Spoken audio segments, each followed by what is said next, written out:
Good evening, everybody. It is Monday night, which means it's vintage touring car racing once again. And in the commentary box, I have Ashley with me. Ashley, how are you this evening? I'm very well, thank you, Dylan. And yes, another exciting evening of vintage touring cars. And tonight we come to you from Kern County, California, in the heart of America, at Willow Springs. So looking forward to an exciting race ahead. And hope you are too, Dylan. Well, listen, this is finals time, and we know how close Rudi Base and Rockstar Mel are. 7 points separates the two of them. I think it's going to be an absolute crack of a final. The third place driver has already been determined. So if we just have a look at those points there. Robert Stoltz, 43 points behind, and he's got Sly Pete in fourth place. So it's all going to be out on the top. And I do see that they have already got onto the track. So we got the commentating. We got the stream up nice and early. Willow Springs, and you were saying a little bit earlier that when you're doing some laps here, it just feels like this car and track combination were made for each other. Is that what you still believe? Yeah, well, the first couple of laps seemed really great until the front left tire started wearing away pretty quickly, and then you suddenly lose a lot of traction control of the vehicle. So I think we're going to see a lot of action this evening. The first couple of laps will be great. I think the Camaros will have a bit of advantage, but I would say 5 or 6 laps, that front left tire is glowing red, and that's going to be a big problem for the guys in the Camaro. I'm not too sure what's happening within Ferrari. I haven't had any feedback from any of the other guys, but all I can comment is on that Camaro, and there we see Sly Pete getting it a bit sideways, but managed to hold on there, and he starts his first flying lap. So just having a look at some of the comments coming through. Brandon DeSantos, he's racing here. You can see he's down in 10th place. He got first dibs. And then we've got Peter Heidemann saying good luck all. Durkee, he's saying go Rockstar Mel. Rudy saying good luck to everyone. Adrian Bron saying bring it home, Simstuff Racing. We then got HM Man West saying lekker boys. Then Daniel War Machine Morales, that was 7th message. Man, oh man, are you using your touch there? Come on, Daniel, pull yourself towards yourself. We've got Healthy Mind supporting Raf, Anthony Ankiewicz. I hope I said that right. He's supporting Rafa there, saying have a lacquer race, everyone. Adrian Bond, Silverback all the way, kick some coconuts, because we are officially code coconuts. And I know that's Stephen Smith. He was on the Facebook page. He's saying good day boys, good luck with all the finals, whoop let's go. So absolutely yes, it is going to be absolutely crazy this evening. It's going to be close. This track is extremely fast, and with fast tracks comes high risk but big rewards.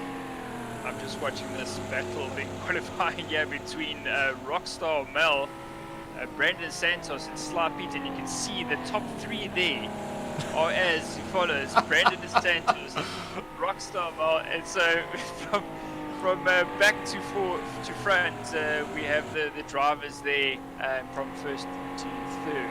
So, and I believe Rockstar is in that sandwich there, but Brandon probably getting a bit of a tow from Rockstar Mel there. Well, if we look from first to 7th, that's just over a second separating,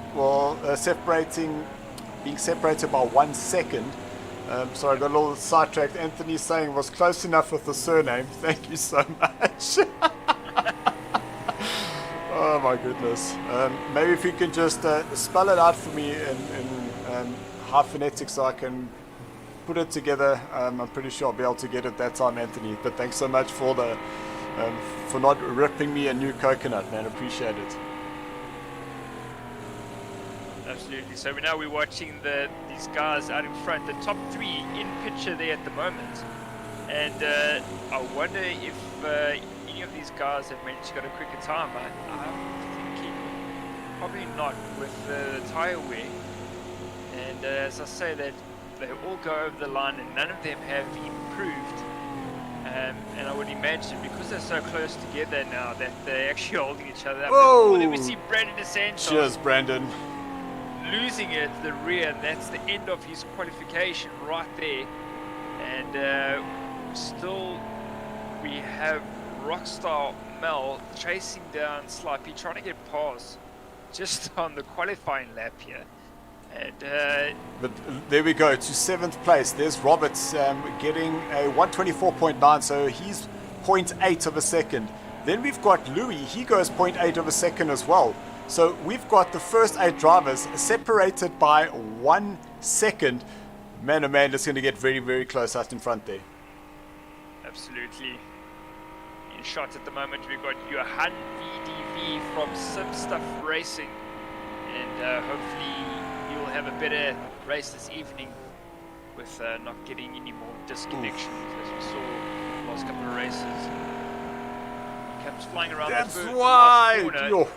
Whoa, getting onto the grass this, but managed to hold on and does not improve his time and does his signature spin after crossing the line, taking a few cones with him.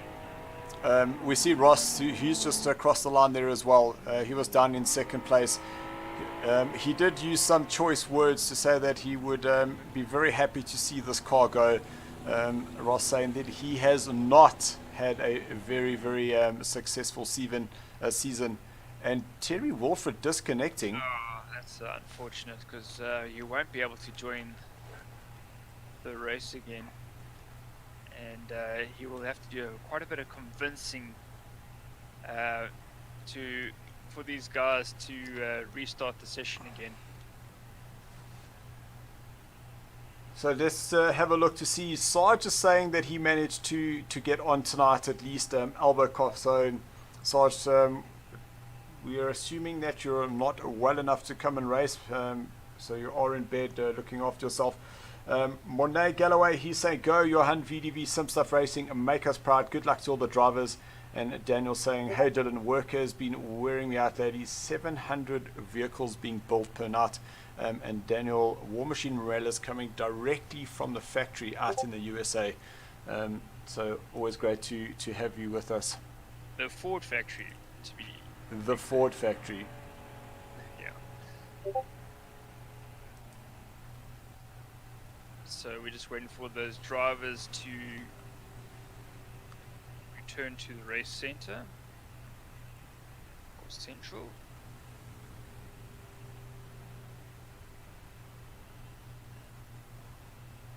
So guys, you will see that we are on quite a tight schedule this evening, and that's just because we understand that here in South Africa we have something called a load shedding. Some of the drivers will experience load shedding from 8 o'clock and from 10 o'clock. So we've got to make sure that all our racing is done before there, so we don't lose those drivers right in the middle there.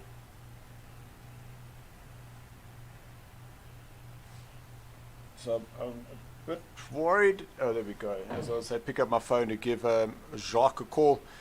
He has been able to start it. I think their guys have made a decision. I think they're going to have to start again. It looks like they're all disconnecting. So they were probably discussing it, and I would imagine that All right, so they'll be redoing. So Sarge has just dropped us a message saying, unfortunately, Eskom decided to lose power this evening. So that's why Sarge is not with us.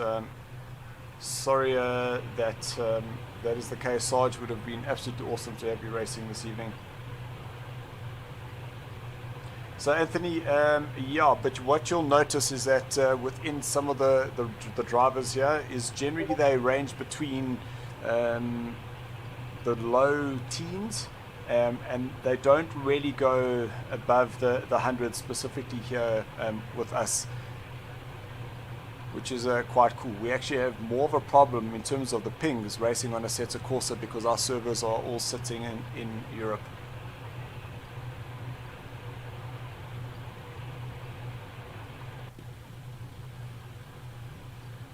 So So guys, there's that confirmation that Terry Wolford is back in. So I wonder whether they're going to be doing a rolling start. So unfortunately, we don't have direct comms to our host, unless Ashley, you are able to talk to them just to find out what the plan is. Qualifying, or we just Guys, you will have to do a rolling start, please, and get into position. So I hope you took note of your qualification. Terry, unfortunately, let's start. Okay. Thanks. We're running out of time, so guys, if you could just keep moving, thank you. So there's the confirmation from Ashley just talking to the drivers, just telling them that Terry unfortunately will have to start from the back. We have to get the rolling start done, and that is because we are on a very tight schedule, needing to get our alpha tier started at 9 o'clock. So that we don't run late. So thank you very much, Ashley, for jumping on that for us. Let's just see. There we go. So we're all talking in the background. So there is the countdown. So they have started. So it is going to be a rolling start for the first race, but at least we will still be running on time and have 12 drivers this evening. So guys, if you have just joined us, drop us a message. We are monitoring both on YouTube and our Facebook page. Let us know who you're supporting this evening. Let us know who your money is on between Jacques, who is Rockstar Mel, and Rudi Base for Simstuff Racing. 7 points separating the two of them, with 30 points available per race. Either one of those two can win.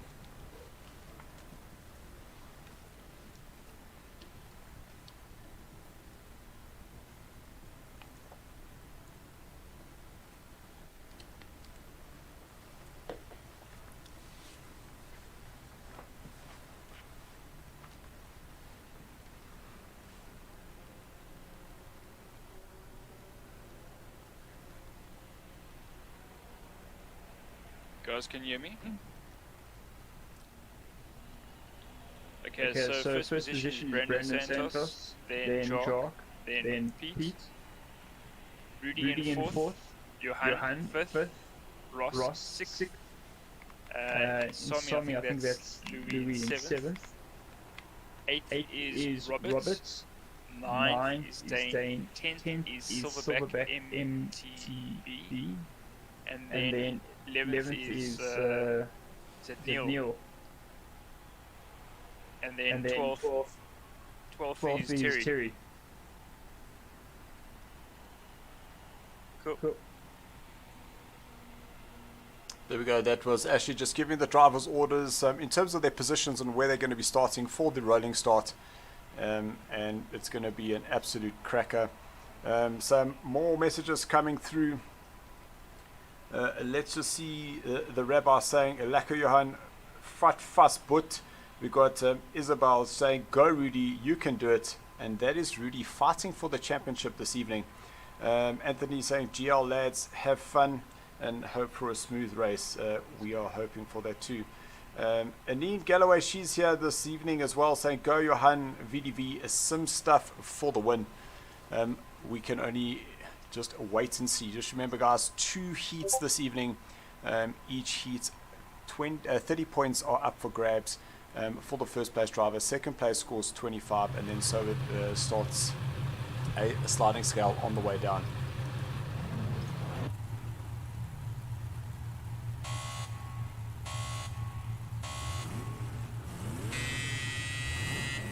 So the guys will just pull off nice and easily. There was somebody stuck there in the middle, and we have a spin around by Rudi. Great onboard camera footage there. And of all the drivers that you could have caught, actually you managed to catch Rudi, who had a little bit of a spin. So now we'll see Rudi having to work his way back up the field. Hope there wasn't damage, but I think it would have just been just a little knock that just spun him around. But I know that the temperature is hot. The tires definitely feel the pressure as they start getting further and further into the race. And it is going to be fast, it is going to be furious, and I just hope that we don't have any casualties. Yeah, let's hope we get Ross! No, I don't think that was Ross. I think that was... Oh, that's... Is that Neil? yeah. Probably not used to the rolling start or the mighty power of the Camaro. Because unfortunately getting it a bit wrong there and spinning on the warm-up laps. And his fellow co-drivers here will not be impressed with him, that's for sure. So, ooh, there's Terry stuck on the track there, so I hope that's not him about to disconnect again. Oh, it looks like he's got a bit of issue there. He has disconnected. So I'm not sure what's going on with Terry's connection this evening. And we haven't seen anybody else stuck on the line, eh? No, it does look like everybody is still moving. So we've lost Neil. So both Neil and Terry have now disconnected. So we're down to 10 drivers.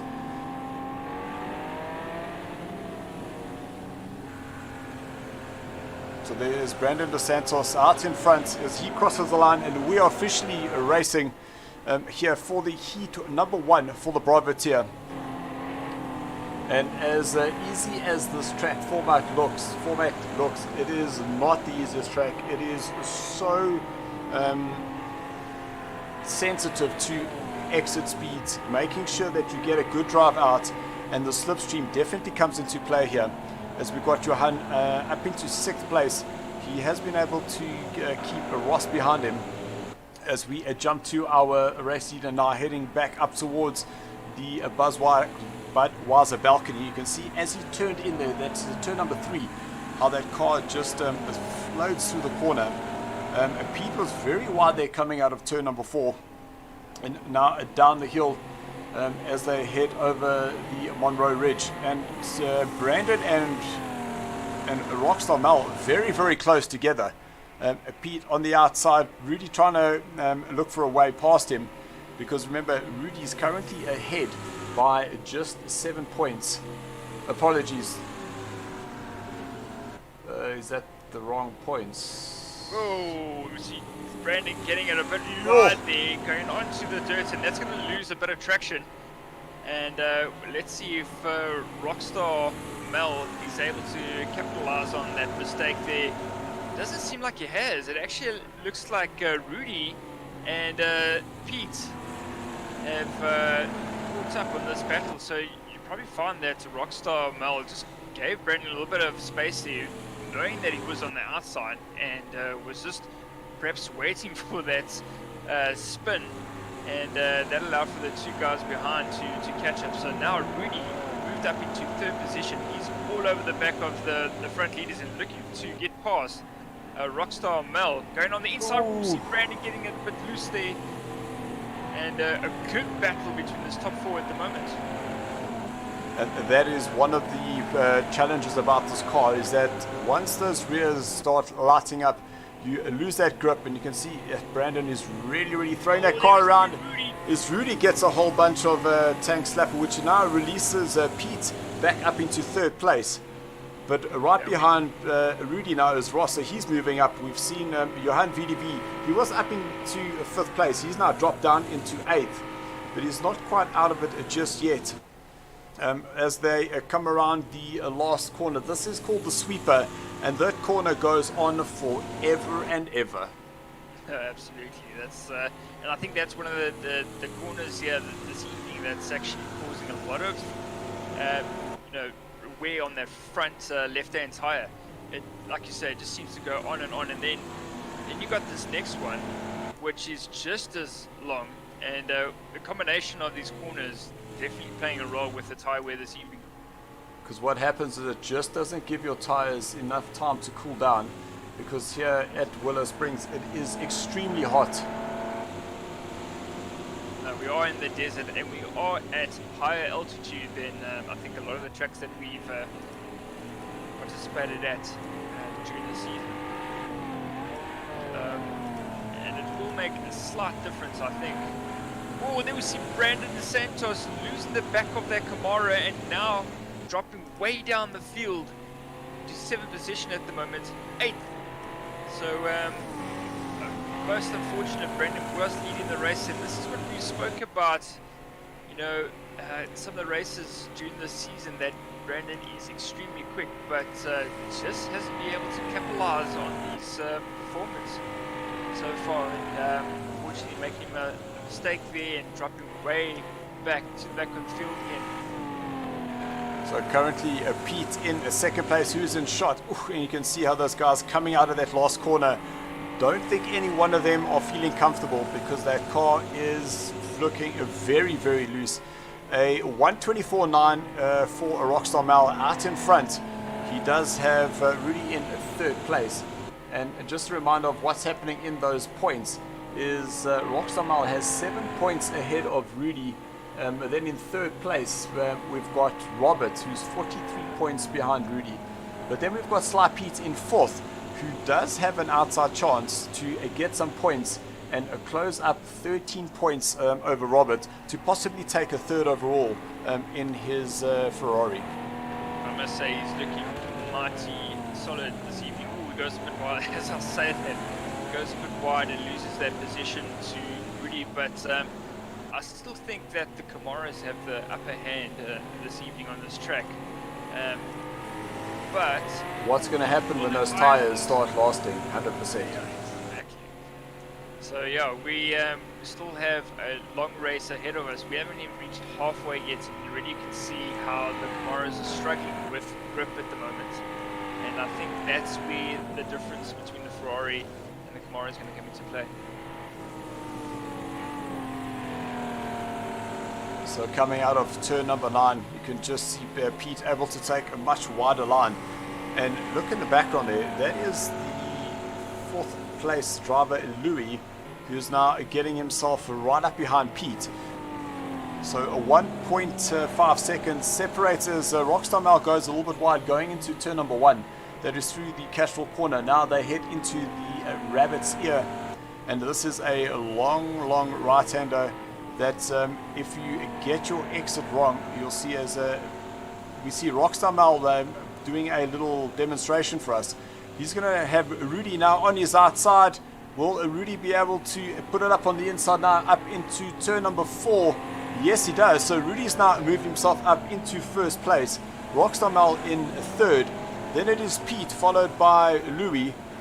Ross is still not out of this. He's 2 seconds down the road out of this battle. But all 4 drivers are going a little bit deep into turn number 5. And that is Pete getting it very, very sideways as he managed to catch it. And that now releases Ross up into a 4th place. But he's going to lose another position because now he's got his rival, Robert, going past. And Pete is now down into 6th place. Jeez, so just as I thought Pete would be able to manage to take this through to the end, and unfortunately makes a bit of a mistake and drops down the field. But this battle out in front still not over. Louis showing a lot of pace, and as I say that, managed to get past Rockstar Mel with some ease. Actually looks like he had a lot of traction coming through that last corner, and perhaps just looking after his tires or managing those tires much better than the guys in front. But let's see how this battle carries on.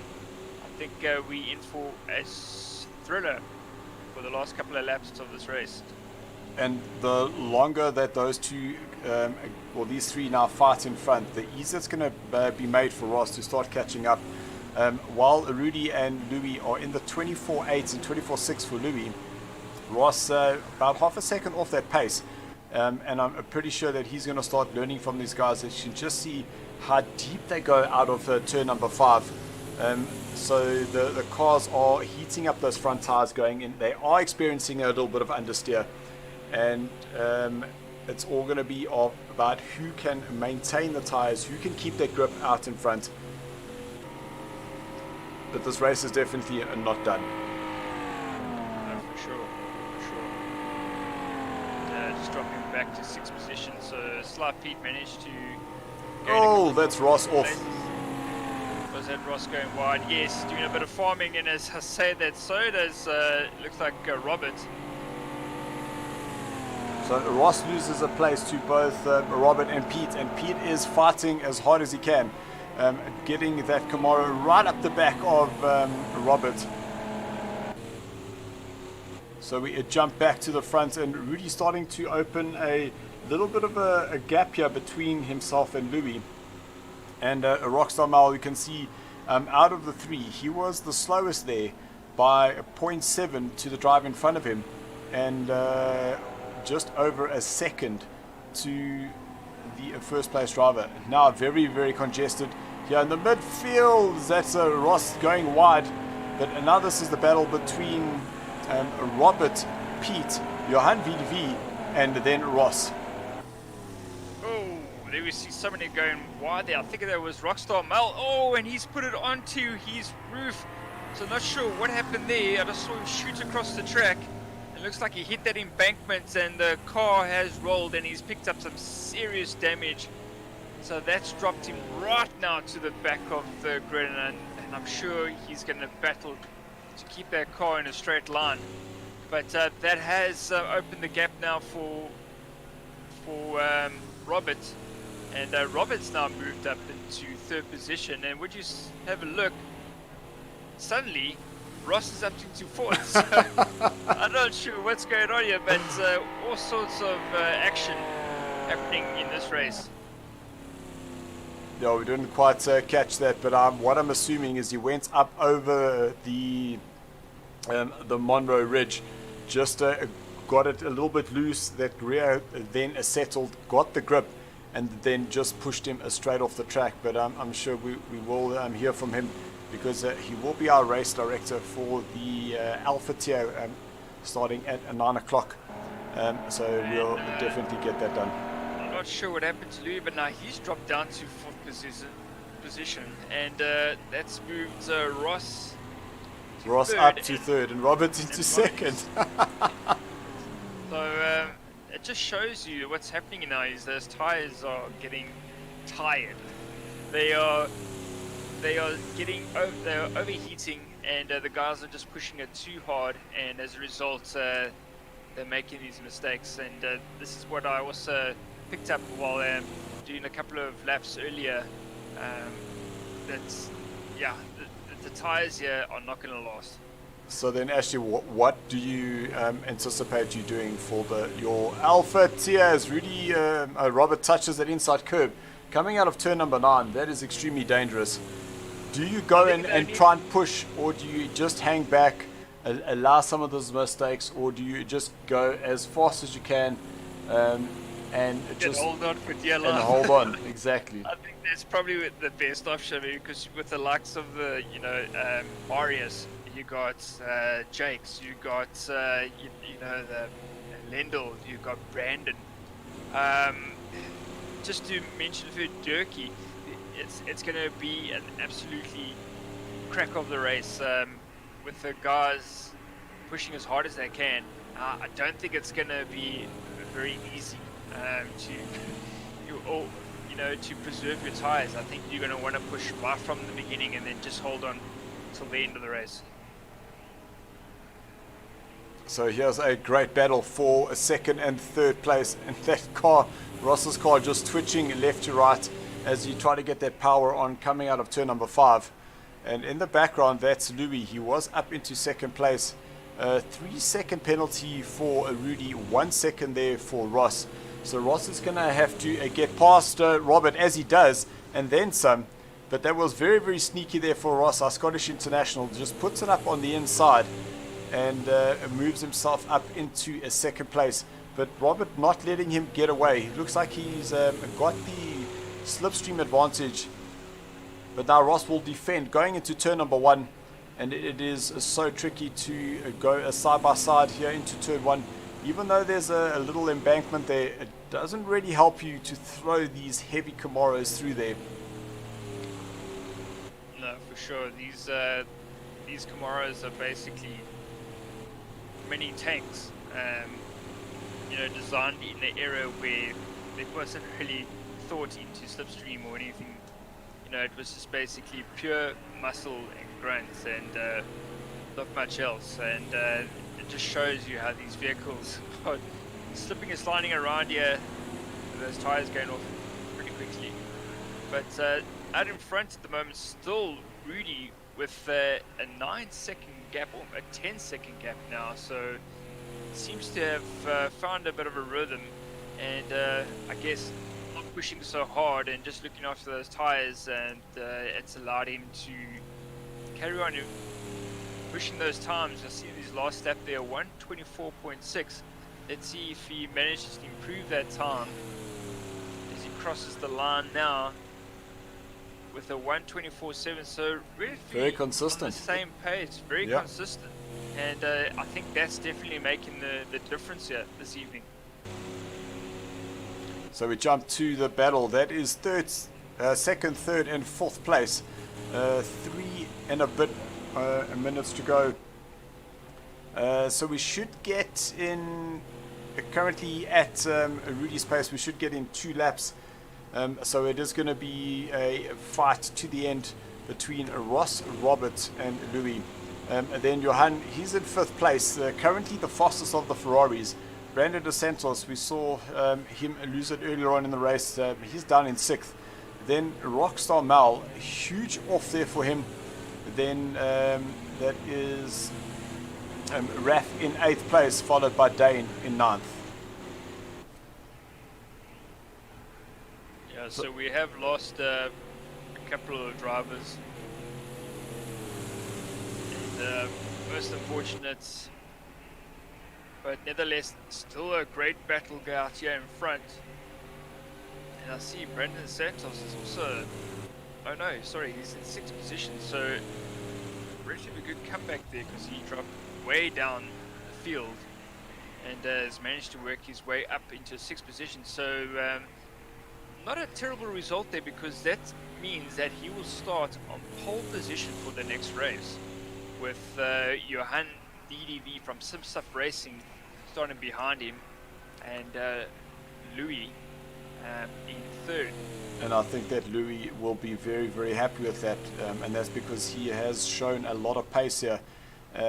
He is definitely being able to battle as Brandon goes very wide into turn number 9. Is he going to be able to hang on and not fully rotate? Yeah, he has been able to catch it, because to try and get this car back on the track once you've gone off and you're facing the wrong way is extremely difficult. But let's just jump back to the battle for 3rd and 4th, because it looks like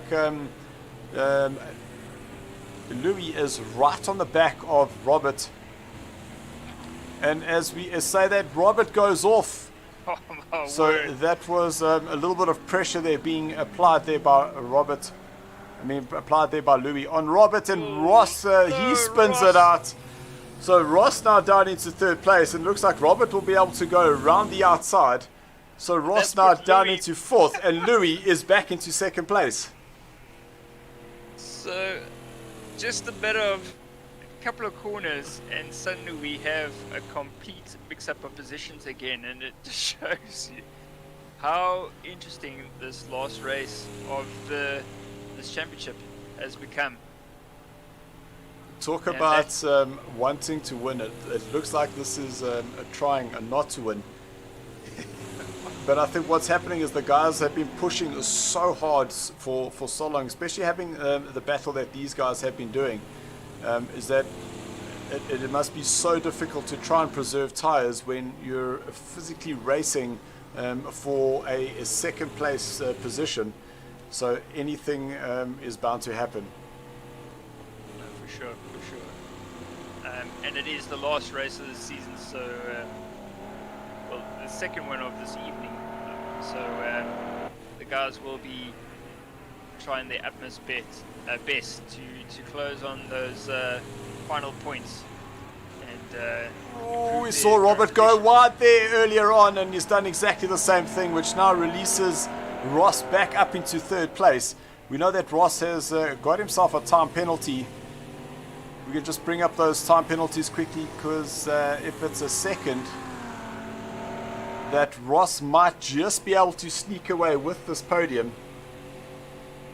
well, yeah.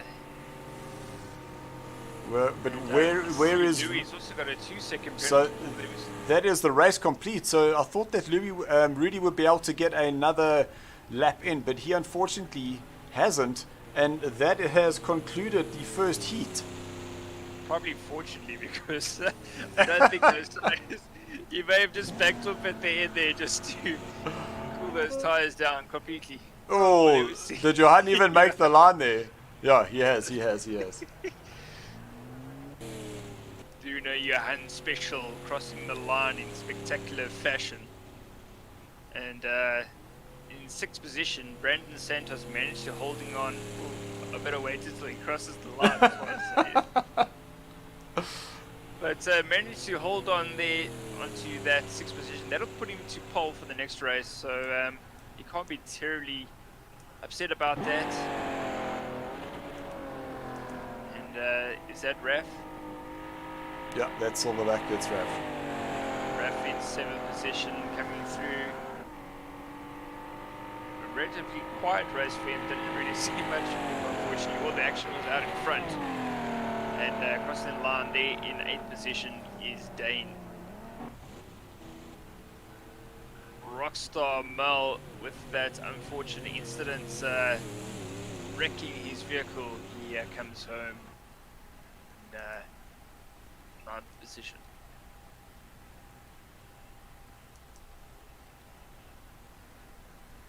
See, Pete retired.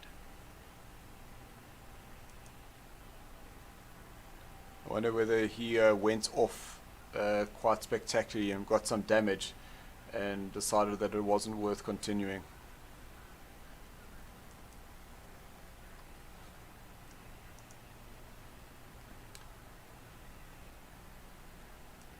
So there we have it, guys, the final results for the first heat of 2. We are going to be going straight into the second race. Just waiting for the guys to return to a race central, and then we will be racing. I think we might just wait for one of the drivers just to swap out his generator. So there might just be a little bit of wait while he switches off the generator, then moves back onto his Eskom power.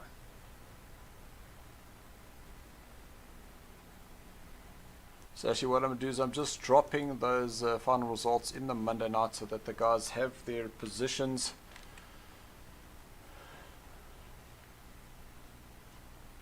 A big shout out to our sponsor, Simstuff Racing. Guys, go check out Simstuff Racing if you want to find out a little bit more. The details are in the description below on our Facebook and I think on the YouTube, Dylan, if I'm not mistaken.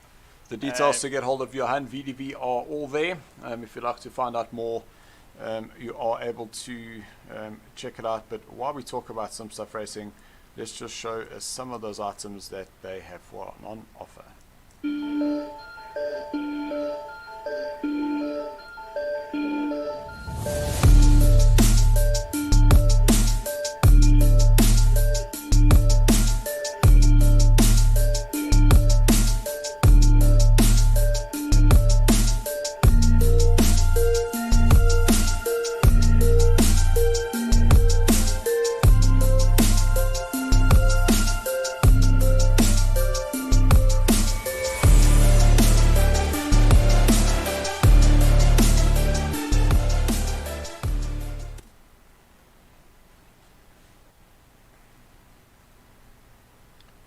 So guys, I am just checking the starting lineup. I don't see Rudi here, so it is him that is going to be restarting. We are still currently on time to get the Alpha tier started at 9 o'clock. So what we will have to do is just get us connected to that lobby, and that's when we will do the driver briefing.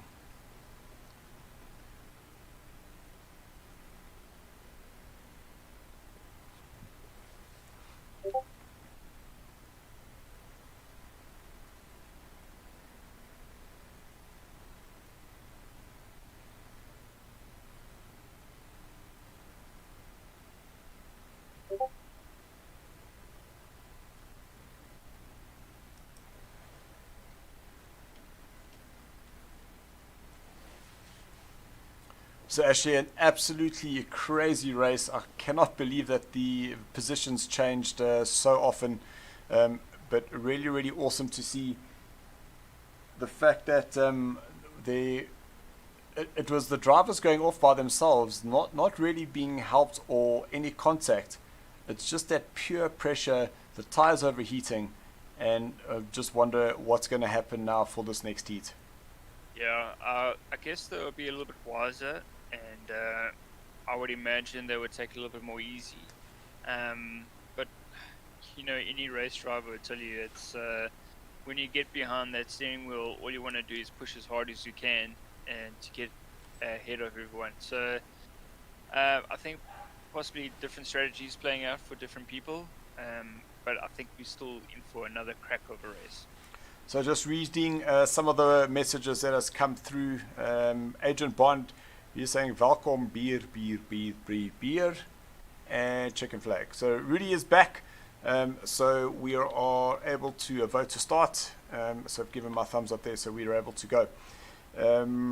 Ross saying, what a race, ZOMFG. I think I'm getting a bit old here actually, because I have no idea what that acronym stands for. We'll have to ask Ross.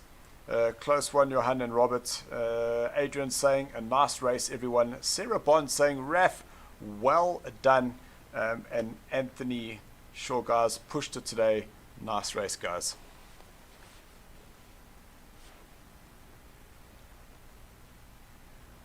So guys, we are going into the second heat of the Bravo tier.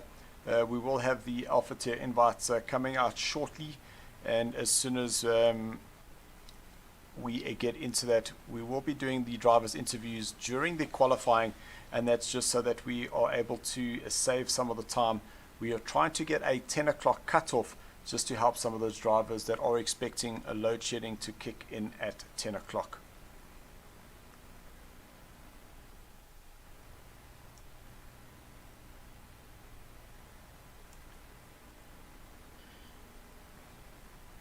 So there the countdown has started. So we are now going into heat number 2, the final race of the championship here this evening for the Bravo tier. And I must say, if not that I want to wish any bad on Rudi or anything, but if Jacques doesn't put in a win and doesn't pressurize Rudi to be falling further and further down the field, Rudi is going to walk away with this championship and give Simstuff Racing the championship win. Yeah, it's going to be a nail biting action right to the end of this race. I think the guys are aware exactly what the points are. I mean, they've been studying it probably the whole week, probably looking at where they could take advantage of this race, and I think we're in for a great final race for this vintage touring cars. So just as a matter of interest, I'm actually, while they're going to do their formation lap, I want to just see what those points are looking like.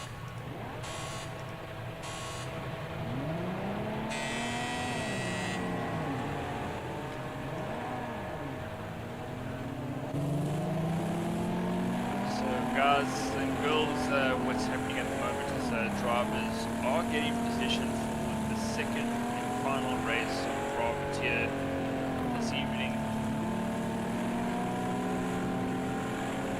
The gentlemen are just lining up in their orders. The top 6 from the first race have reverse grid, so that means Brandon Santos finished 6th position. The first race is now starting on pole, followed by JohannVdV. Roberts, I imagine, would be 3rd. In 4th position, we have Ross, our Scottish international, followed by Louis 5th. Rudi, our winner from the first race, in 6th position. Raf 7th, Dayton 8th, Rockstar Mel 9th, Slightly in 10th, and Terry starting 11th. So as I look at these points, it is Rudi's race to lose. All he needs to do is just keep it on the track, and he can be the Simstuff Racing Bravo tier champion for Simstuff Racing.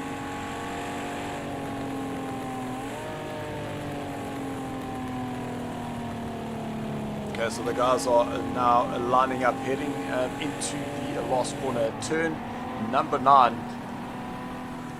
And Terry Wolford is back with us, his teammate out in front.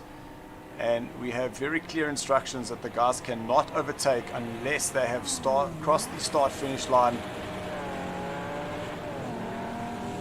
So we are now racing, and Johan has got a good start. He's moved to the inside of Brandon dos Santos, and Johan for Simstuff Racing is able to sneak up on the inside into turn number 1, and he's now leading the field. Everyone is through turn number 1 safely. Robert Stoltz in 3rd place, so he's also got a good run there. Ross in 4th, so Louis now dropping down the order. He's in 6th. There's a little touch of the grass there. That's going to be very, very tricky coming up through turn number 3. Brandon goes very, very wide.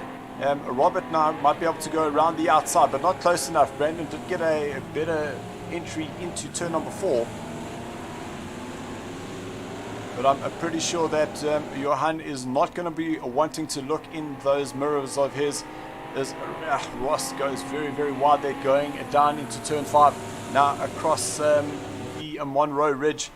And we will definitely check with Jacques to see what happened there. As we saw him landing up on the side of the track, up on the cliff. Not so much a cliff, but on the embankment. Embankments, Yeah.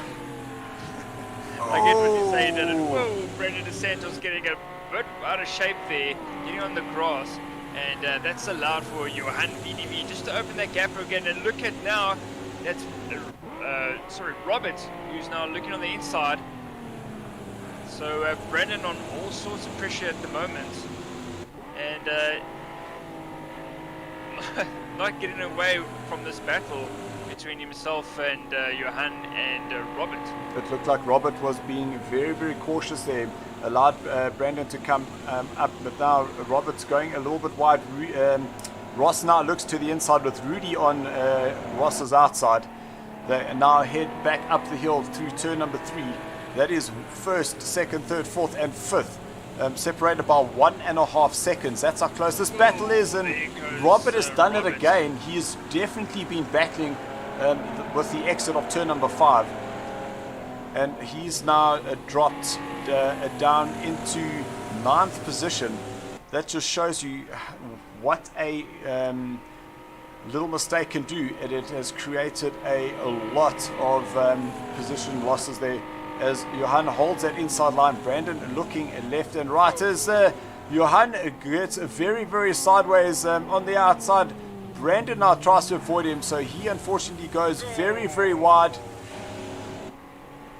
So there's Brandon unfortunately spinning on that first corner, trying to avoid Johan. And look at that, Rudi around the outside, followed closely by Robert. They're going to be 3 wide into turn 1. Johan is able to sneak up on the inside. Ross manages to get himself ahead of Robert, but then we got Rudi now who will be on the inside in through turn number 2. So the positions are changing once again, but we still have a race of 5 cars out in front. Yeah, so Rudi being quite cautious there in the first couple of laps, and that's allowed him to move up the grid. We saw how late Johan was on the brakes there on the first corner. Rudi is around the outside into turn number 3.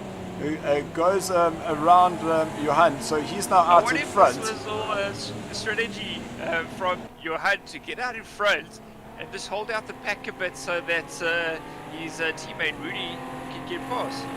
Well, let's see if Ross is able to fight back as he touches that dirt on the outside. Very, very tricky place here. We notice the Monroe Ridge because that corner goes up over a blind crest, and then it breaks away to the right, and then it flattens out on the left once again, and you definitely lose that traction going up there. But I do see that we've got Rockstar Mal in 4th place. with Louis now just dropping a little bit back, but it is still very congested down the order. We've got Terry, who's now chasing Robert, and Pete is chasing Terry. Wow, so a good battle, not only in the front, but also to the mid-pack here between Terry, Robert, and Sly Pete. So, and that's Johan going around the outside of Rudi. So Johan is back into first place, and we've got Ross fighting back with all his might. And that is a little touch on the back of Rockstar Mal, touching Ross and just flicking that rear. I think he went to just to touch the brakes, and that's Johan. Johan losing the back as well. So have these guys been pushing too hard, overheating the tires? And now we've got Rudi, Ross, and Louis out in first, second, and third, followed by Robert, Terry, Pete, Raf, Dane, Rockstar Mal down in 9th, Johan in 10th, and then Brandon Dos Santos in 11th place as Terry touches the dirt on the outside, and that's him just up against the barrier. That's going to damage his car. I wonder if he'll be able to get it out of there. Stuck firmly in that ditch. It's most unfortunate. I was just about to say that he's done so well coming from all the way from the back of the grid up into 5th position, and just a slight touch of the grass there, and sends that Camaro straight into the fence. But a good battle out in front. Yeah, still Rudi managed to, starting from 6th position, has moved himself into the lead in a matter of 6 laps, with Ross following right behind him. And in 3rd position, Louis has now moved up, so good race by both Louis and Rudi so far. And just look at the lap times between these three out in front. Rudi 125.28, Ross 125.38, and Louis 125.3. So that is separating those three, even though there's 2 seconds of Ross touching the dirt, and we've seen him run wide, we see him climb the curve, stay away from that dirt on the outside. We've seen what it's done to Terry Wolford, but those guys are only separated in terms of a lap time by 0.1 of a second. So Sly Pete's now moving up into 5th position. He was also quite far on the back of the grid at the start of this race, and has done pretty well so far to move up into the top 5, and now challenging Robert for 4th position. Just jump there to 6th and 7th, because there's a little battle there building between Dane and Raf, and I'm pretty sure that Raf is having the time of his life up into 6th place with Dane. Ooh, that must have been Raf that clipped that cone on the inside there. Yeah, I think these drivers were having a battle in race 1, if I'm not mistaken, because we did see them cross the line very close together, and this is probably what was happening in the first race, I assume, as well.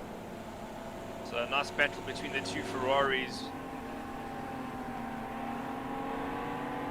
You can see 2 different entries up the hill into turn number 4, but then it is this downhill section that has been catching out some of the drivers, and the trick here is to brake nice and early. You actually got to ride that inside curve just like they've done, and it does look like the Ferraris are a little bit more nimble going through the middle section there, coming down from the Budweiser balcony.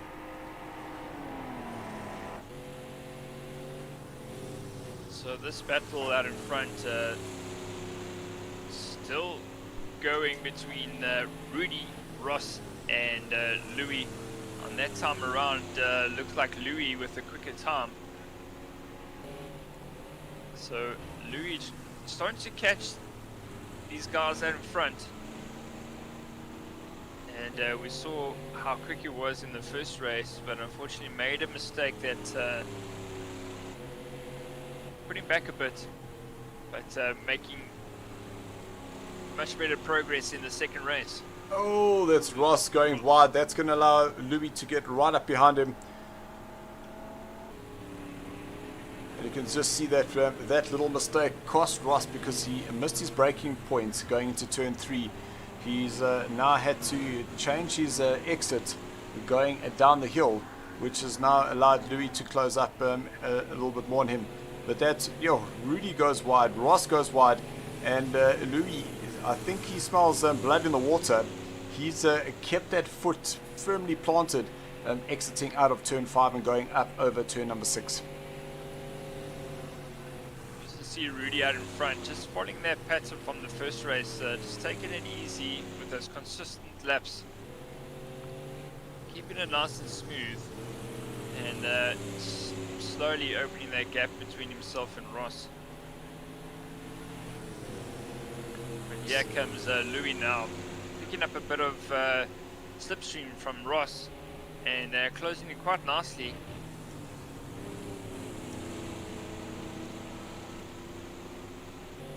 Looks like he will be able to challenge in the next couple of corners.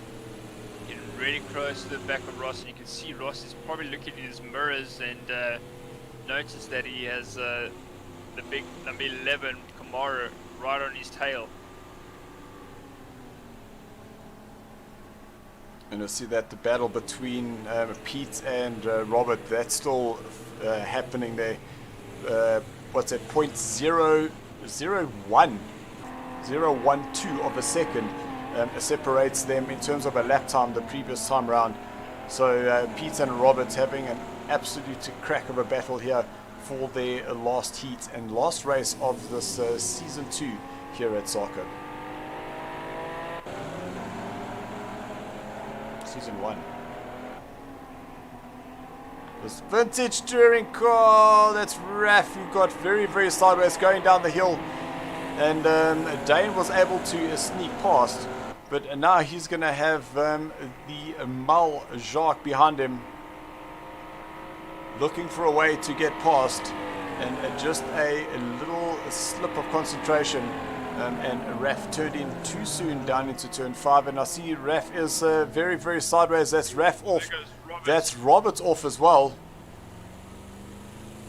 So that looks like he might have touched the outside and lost the rear, and that pulled him back across the track because he was on the opposite side of the pit wall.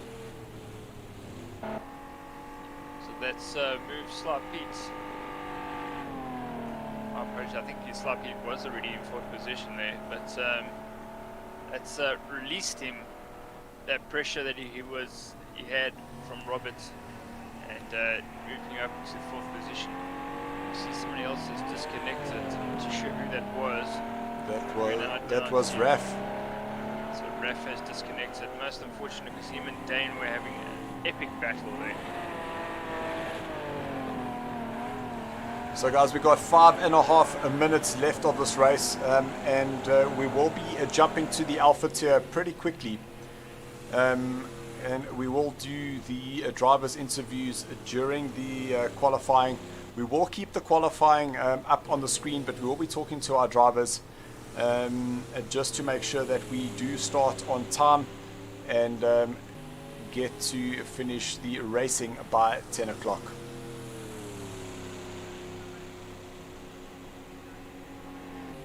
So 5 minutes left of this race, and still out in the lead with a 1.9, call that 2-second lead over Ross in 2nd position at the moment is Rudi in that yellow and red Camaro number 26.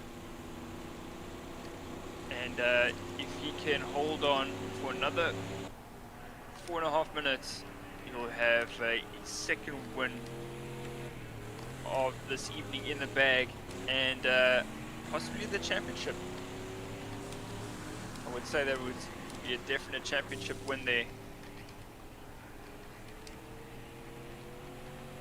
According to the points that Dylan has compiled this evening.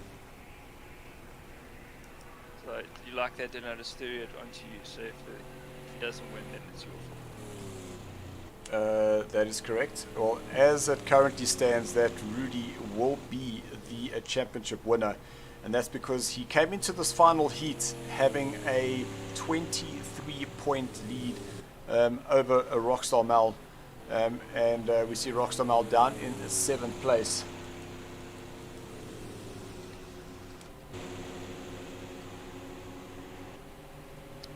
So Louis looking on the inside of Ross, looking to overtake him on the inside of the first corner. Oh, there we see Terry in the front of them, just going off. But an epic battle between these two drivers. And Ross having a pretty good race so far in the second heat, moving up into second position. And Louis is trying with all his might to try and get himself ahead of Ross. But Ross, it's a little bit wide there for him. Is that we're going to kick up on him because now Louis has been able to move himself to the inside, going down the hill. They're going to be a side by side into a 5 and a little touch on the back there. But Ross is not really disrupted a bit. I think that Louis might have realized that he did touch him, so he just backed off ever so slightly. But we've got 2.5 minutes left, so just 2 more laps is all we'll have, and this will be the Vintage Touring Car Championship for the Bravo tier done and dusted. And just jumped down to 5th and 6th place, and there in shot is Dane, who's in a 6th position, and he has Robert just in front of him with Rockstar Mel just behind them. So lots and lots of little battles happening all through this evening. Yeah, epic battle between these 3 guys here at the moment, and I'm surprised to see Rockstar Mel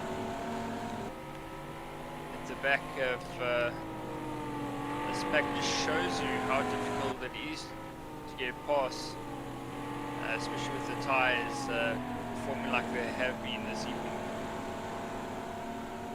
But an absolute sterling job there by Robert. He's fighting as hard as he can, and Dane stuck between the 2 Camaros. He's also had a great drive. You can just see how that Camaro just goes sideways as he gets onto the power. Manages to catch the slide on the way down the hill into turn number 5. Yeah, it just looks like they're forested so nicely through those tighter corners, as opposed to the Camaro that seems to be very tail happy. Because looking at that angle, it looked like the Ferrari was sideways. But here we go, guys, on the last lap. 43 seconds left of the 20-minute heat. So this will be Rudi's win for this evening. Not only his last win for this championship, but this will wrap up him as your championship winner, which is an absolute incredible feat.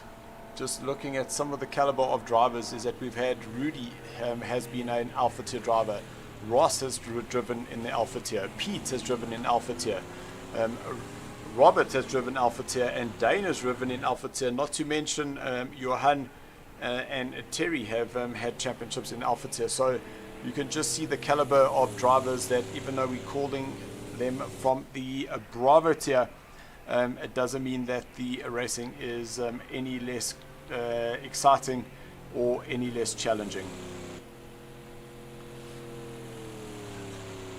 So guys, we now have Rudi going through turn number 9 for the last time. He will cross the line as the winner, with Ross in second place. Ashley, if you can just ring off the results there, just so I can get the points up and running. Sure. Whoa, tight battle right to the end here. Who was crossed? It looks like Dame managed to get past Robert, having that penalty, so that dropped him a couple of places down. So in first position, Rudi in the Camaro, followed by Ross in third, Louis coming home there in third position. Well done, Louis. And in fourth, we have Sly Pete, fifth, Dane, 6th position, Rockstar Mel. In 7th, we have Robert, followed by JohannVdV in 8th. 9th position, Brandon Santos and his teammate Terry Wilford in 10th. Right, guys, I have already just jumped out of the Bravo tier now into the Alpha tier. So while the drivers in Alpha tier see me joining, Ashley will just get you in. I'll just invite Rockstar Mel, and we can get this Alpha tier race up and running while we get our interviews done. Let's just make sure that the invite for Rockstar has been set.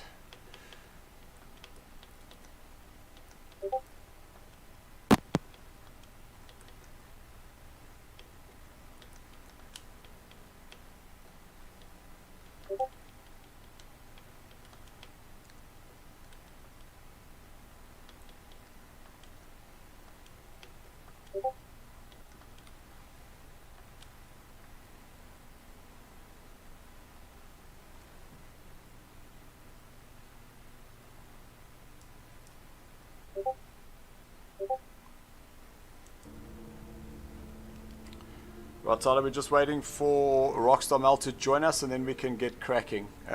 We will just do the driver interviews during the qualifying. Guys, enjoy it. Last race of the season. It's going to be an absolute cracker. I'm not sure whether you watch some of the Bravo tier. What I can say, guys, is race hard and enjoy it. I'm just going to mute my mic so that you don't hear me calling somebody by these aunties 100. pajamas. Their auntie's coconuts. Yeah. Tyler, just make sure that Rockstar Mel is the director, and then you're able to go.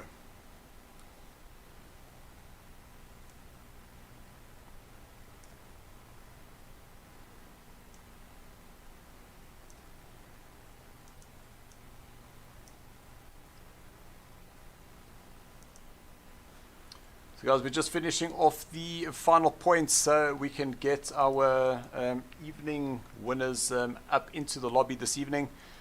So if you just stand by just for a minute, we'll be able to get ourselves going.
Right, everyone, we are just going to quickly do the driver interviews. We'll just jump into them really, really quickly. We do have the Bravo tier, Alpha tier in the background. They are already racing there. Let's start off with the third place overall for this evening. Louis, extremely difficult race there for you. Battle behind our Scottish International for majority of the race. A couple of little mistakes, drop down the order, move yourself back up, drop down the order, and so it was a bit of tit for tat the entire race. Yeah, hi everyone. Yes, Dylan, that's right. Unfortunately, at times I could, get momentum, build up the pace, and then it's just a bad corner, bad racing line that costs you everything, and you just need to start, just building yourself up again. And I must say, Ross is not an easy person to get by or to go past. I've tried many, many times, and I'm just not able to. But yeah, well done, Ross. Ross, we did give you a little bit of commentator's curse and say that there you are doing really, really well out in front, and it's about time that you got a good result. And we see you going a little bit wide, touching the grass, and that was you dropping down the order again. But thank you for that. Yeah, that's very much appreciated. Yeah, I'm glad I got to grips with this car in the final race of the season. I've been kind of looking forward to the end of the season for this one. But yeah, what I'm really glad about is that you've made the final race triple points. Unfortunately not. But I saved my patience. So thank you to all the drivers tonight, and yourself and Ashley for organising. If you had sent me a little message with a PayPal donation, we could have arranged something, Ross. Let's go to you, Rudi. 2 wins. You were 7 points behind this evening going into this race, and then managed to put those 2 wins in. We saw Jacques climbing up the mountain, going off, and then it was basically your championship. Yeah, race 1, I don't think so. Laps.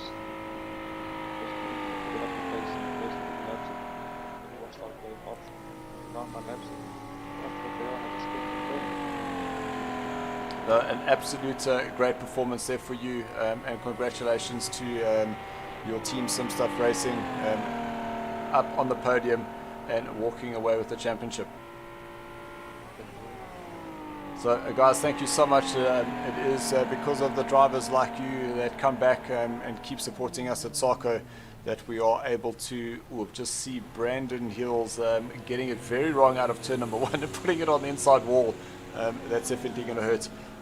But guys, thank you very much. We do look forward to seeing what happens in the up and coming season in the next 3 weeks or so. See, the qualifying is done in the Alpha tier, so we're going to cut across there. Guys, thank you so much. Really awesome to see. We hope to see you on the stream. Cheers, Dylan. So out in front in the Alpha tier, we've got Marius, a 122.7. So that was just about 2 seconds quicker than our Bravo tier drivers. Jake's in second place as we see Andrew Horn getting it very wrong going up the hill at turn number 4. Then the Horn Dog, but he was a 0.3 off Marius. Then down in fourth place is Gavin, 0.4. He's off the pace. Brandon, half a second there. Then Ashley, he's just within that 1 second. Vaughan Hills, he's in 7th place with Durkee in 8th. Tyler Scott in 9th. Stephen down in 10th place. And then we've got Adrian Bond, he's in 11th position. We do have Jacques currently in the commentary box with us, playing the director's role this evening. We will be asking him a couple of questions a little bit later on. But a well-driven performance there by Rudi, coming into this last race and managing to get 2 wins back-to-back and essentially take that championship.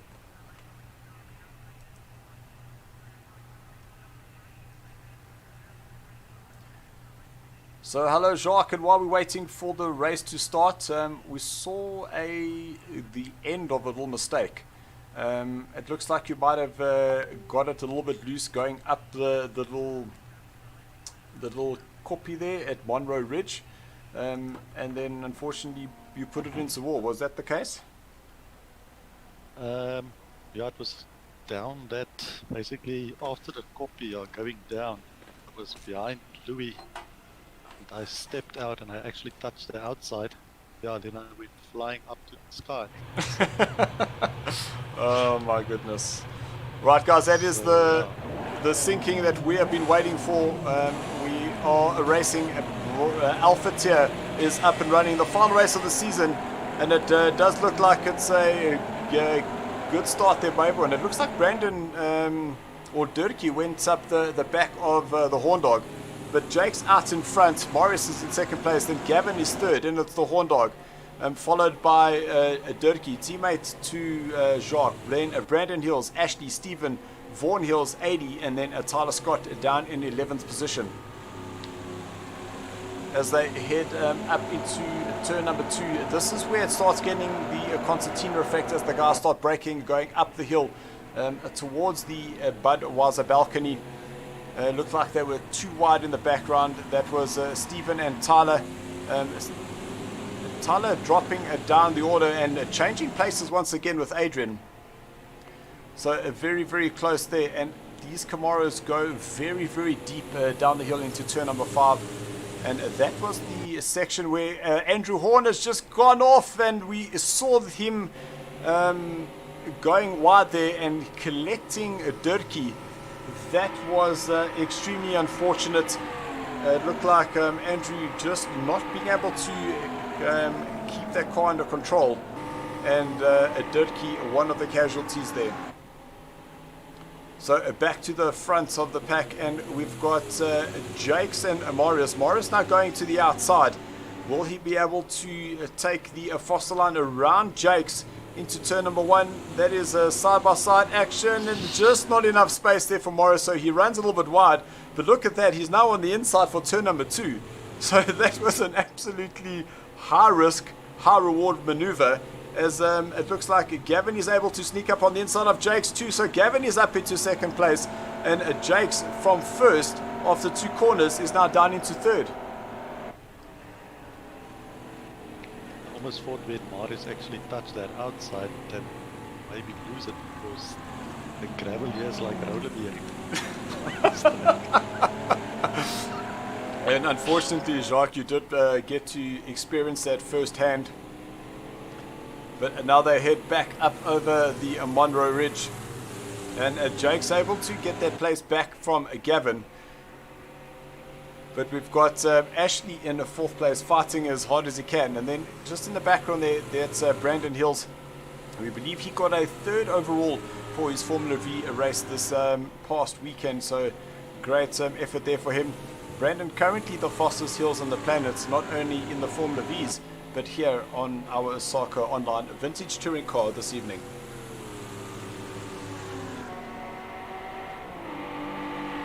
So that is Stephen being chased down by Vaughan Hills.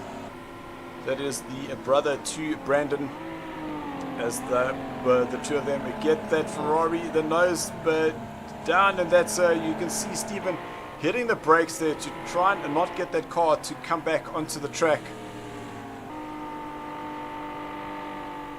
So that was a little bit wide there for Stephen, but he did very well to keep that car from entering back into the path of the other drivers. But back to the front we go, and Marius is still out in front with Jakes in second place. Then it is Gavin, Ashley and Brandon. So 2.5 seconds is the gap now between Marius and Brandon in 5th place. But it does look like it's going to get a little bit closer as we start heading down the wings leg. Now this is turn number 7 before we go into the sweeper. And Jacques, this turn, it just seems to go on forever and ever and ever. Yeah, you don't actually know where you want to start this turn, because you take a line and you start drifting. Yeah, then you get confused when you get to the last turn. And just in terms of the tyre wear, how bad is the tyre wear on this track? Or should I say they're overheating? It's only the left front that's actually cooking. Yeah, only the left front. So, but other than that, it's actually fine. So you can see Gavin took a very, very tight inside line there, and he was able to close up on the back of Jake's as they now head into the rabbit's ear, and again a very long right hand. And this is what happens, is that there are long sections where you're just loading up the tires. It is generating a lot of heat as Brandon looks to the inside. No, it looked like he was a lot closer than he was to Ashley.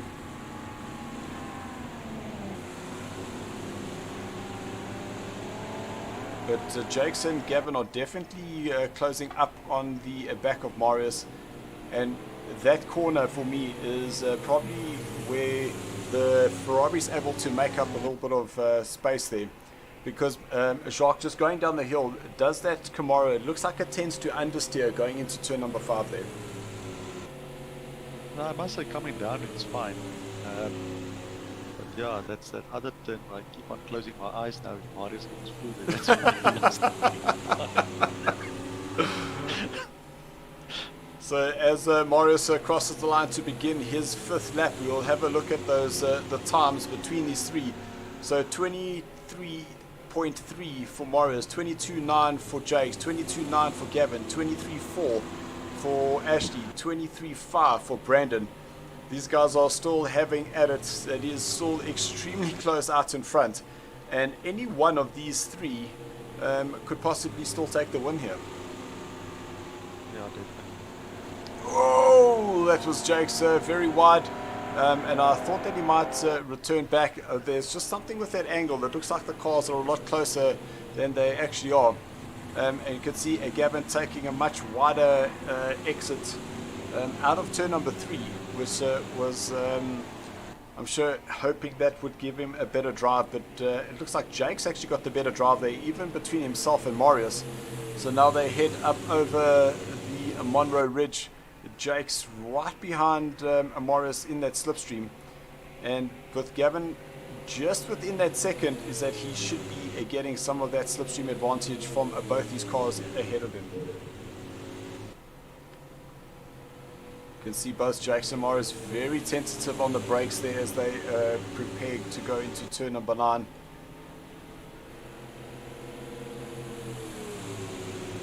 "13 minutes left." Jakes now looks to go to the outside, and we saw Marius overtaking Jakes going around the outside, but you need to go a little bit wide there.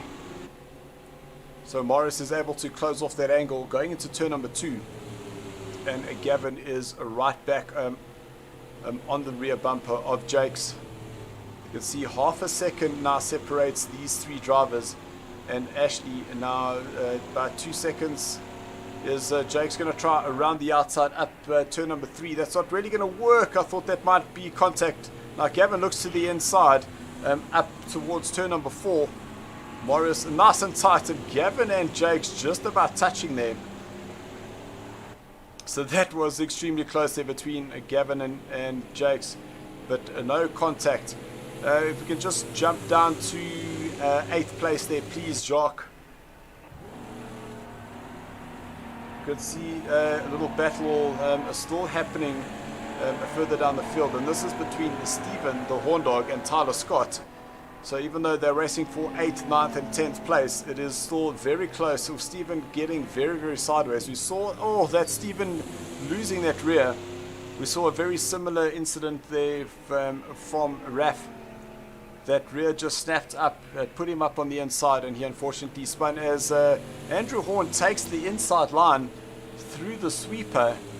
So he's moved himself up into 9th, to 8th, apologies, and that's Tyler now down into 9th.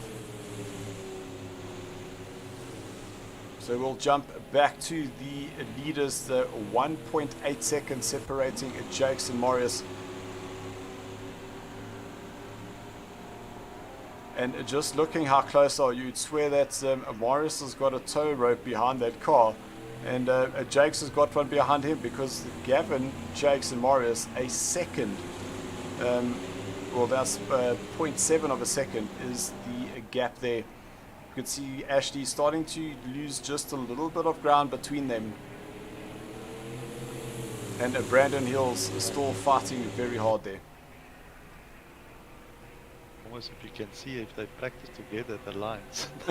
Same line. Yeah, most definitely. So there's only 10 minutes left of this race, plus some change. But you can get a lot of chappies for 20 seconds, that's for sure. So Marius crossing the line to begin a lap number 8. And Jake's not... What was that? Gavin on a 22.8. Okay, that's probably with slipstream. But I think that's what's definitely happening, helping Gavin, is that once he's getting on the straight, he's being pulled through here. You can just hear that throttle control not quite flat there, but still modulating the pedal. As Brandon Hills here is starting to have a look on the inside of Ashley. That's 0.3 of the second was the gap there.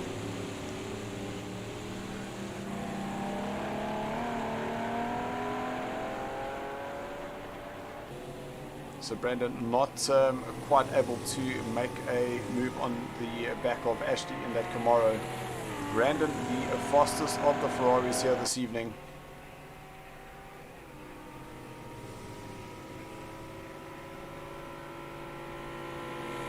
But it looks like Dirkie is having a terrible time there. We've just seen him drop down the order. As Brandon, was that a little dive up on the inside of Ashley? Oh, Brandon very wide out of turn number 9. Look at that wide. If you hit that corner of that pit, straight airlifted out here. 100%. Well, I don't even think you would be airlifted. They'll just leave you in that concrete. You hit that ball so hard. So it does look like Gavin's starting to fall back a bit. That's 1.3 seconds now.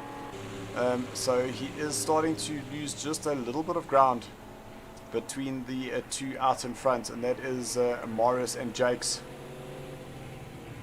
But Jacques, just looking there, you can see that all three of them took a very, very different line coming through turn number 3.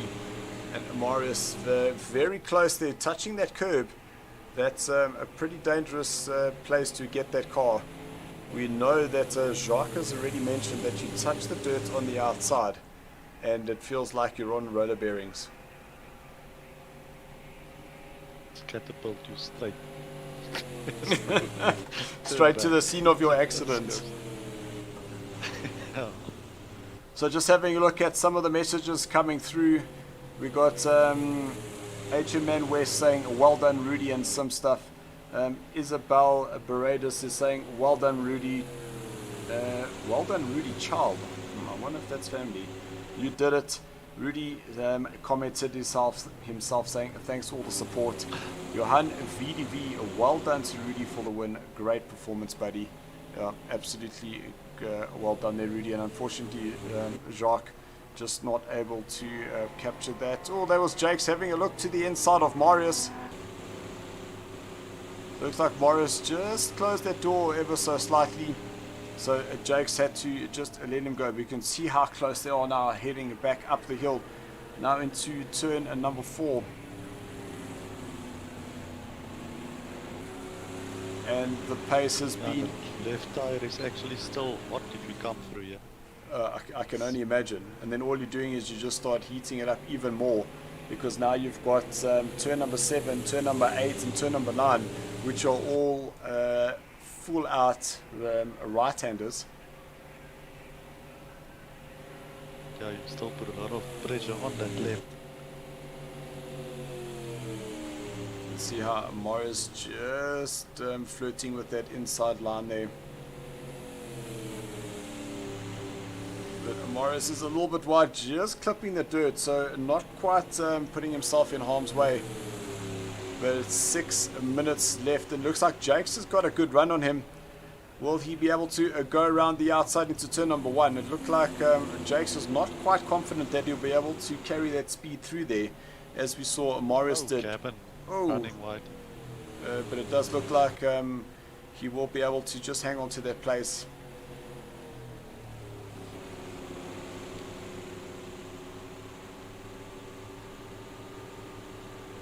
So it is still extremely close between Marius and Jacques out in front. And it is just such a pity that we weren't able to see Christopher Redloff. He was unfortunately plagued by load shedding, so he is not able to compete here this evening. But I must say that was a much tighter line for both of them. They both managed to get that Camaro rotated out of turn 5.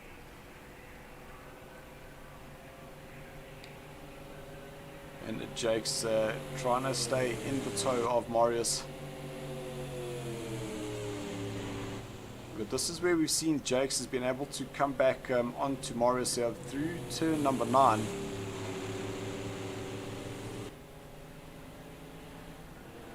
We'll see what the time difference is as they cross the start-finish line to begin lap number 12. So a 23.4 for Marius, 23.7, and a 23.4 for Gavin. So even though Gavin is losing some ground, he's still doing the same lap times as Marius out in front. 4-4. 24.4. There's Ashley in a 4th place, 23.8. 4-4, not 3-4. Okay, got you. Thank you, Jacques. Oh, Marius touching the curb on the inside of 3.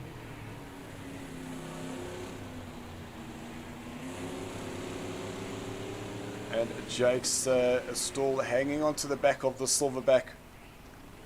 Just seeing some more comments coming through on the Facebook page. We've got Clayton B. Litzenhall saying, hello brother, hello Sinky, welcome.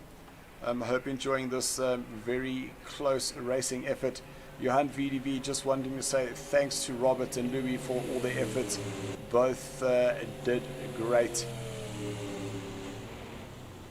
So really good to see our Bravo tier drivers up on the stream, watching the Alpha tiers and just showing their support for the fans. So is this where Jakes is able to make the move? He got right up behind the back of Marius, but for some reason it looks like Marius has got a good drive out of that last corner, and Jakes not able to take advantage. 3 minutes left. So will we see 3 laps, or will it only be 2? Here we've got Adrian in shot, being chased down by Vaughan Hills. It is Ferrari versus Ferrari. And looks like Vaughan's got the run on him. So a great overtake there across the start-finish line. So now Vaughan up into 6th place, and that's Adrian down into 7th position. So now will AD have a look to the inside. That is very, very close. But I think Adrian's going to have to just come off the power, because that's going to push him wide on the exit.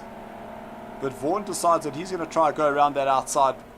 So very, very a good move there by Vaughan. And it looks like Adrian says, well, I'll see your full house and I'll raise you a royal flush.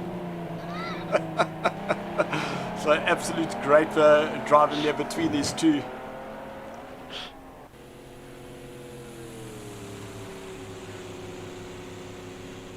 So 1 minute 50 left, so we'll have 2 more laps. You can just see how Marius just flings that car in that rear, stepping out. So Senki, just to correct you, that is not an old Rover, but I do see what you mean. That is a Ferrari 368, if I'm not mistaken. Could be wrong.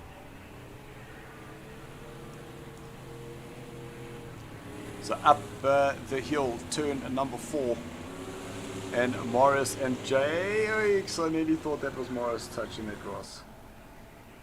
And the thing is that it is so unpredictable what happens when you do touch that grass.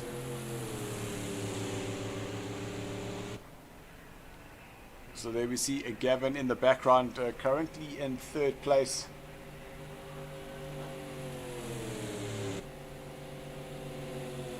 So we will have 1 more lap.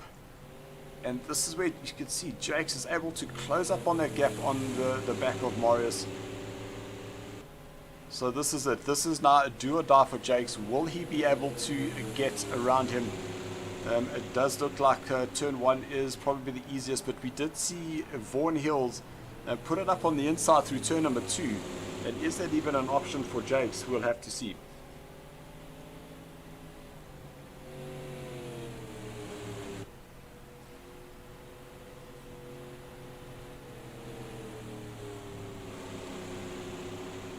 SARCO's Sedusa 45 ambassadors. That is correct.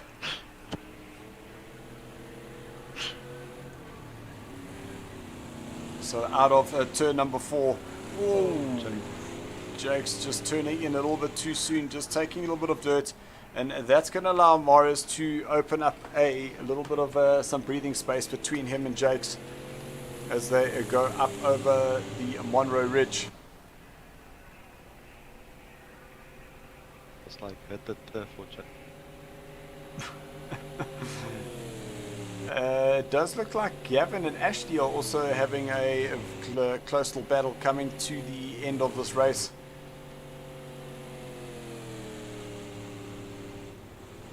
But there we have it. Marius, our race winner here for heat number 1. He crosses the line in first position with Jakes in second. Gavin comes home in third place with Ashley in fourth. Brandon Hills in fifth place with Adrian in sixth place. But we say that sixth place, but Vaughan is right behind him. It's all going to be who can get a good clean exit through turn number 9. And here we go. Vaughan deciding to go a much wider line. Adrian on the inside. Does Vaughan get the drive on him? They looks like they might be side by side heading towards the line. And it looks like no ways Vaughan managed to get it right at the end there. You can see the final result there. Vaughan managed to just overtake Adrian right at the end. Actually, I can't wait to see how close that final split was between the two of them. That was absolutely incredible. There's a Durkee in 8th, Stephen coming home in 9th place. The Horn Dog, that mistake from him putting himself in the wall with a Durkee, and then Tyler Scott down in 11th position. So we're just going to wait for that final result there, and there you see it. The distance between Adrian and Vaughan is 0.1 of a second. That is absolutely incredible.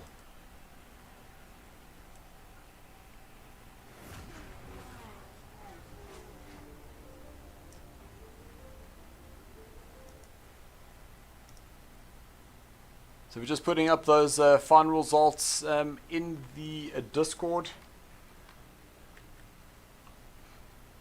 Because what will now happen is the top 6 will do a reverse grid.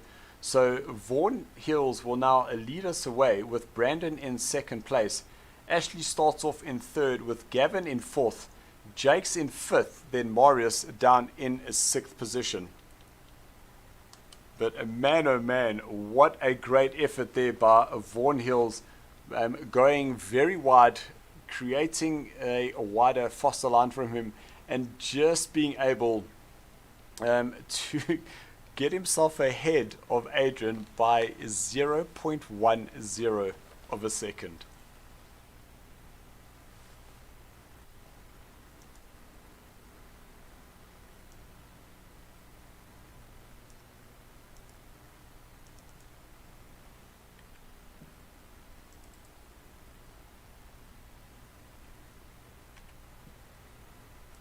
His game prove his lies.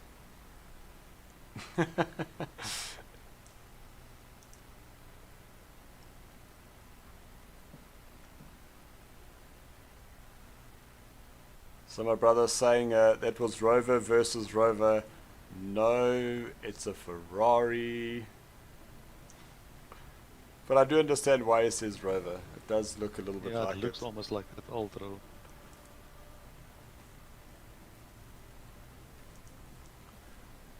used to get it in such a funny orange color and like a metallic green. Yeah, that is correct. So man, oh man, that first race for the Alpha tier was absolutely incredible. Jake's making not really a mistake, it's just that Marius was able to get a run on him into turn number 1, and that's kind of where they stayed. So a great result there for Gavin, because Gavin's currently down in 6th place for the championship. Jake's is ahead with Christopher in 2nd place, but it does look like Marius is going to be able to get himself up ahead of Christopher. But Christopher does have an additional 60 points between himself and Dirkie, who's in 4th place. So even though Christopher misses out a race, he will still get himself on that final podium position.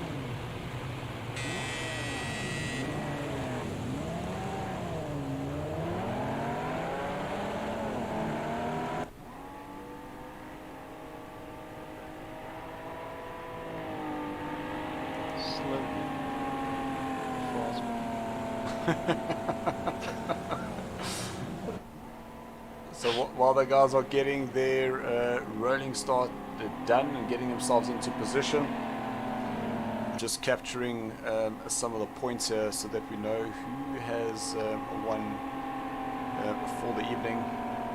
And I must say, I do feel for Dirkie. He also hasn't had a very good season, and he just gets himself into interesting positions and interesting places, and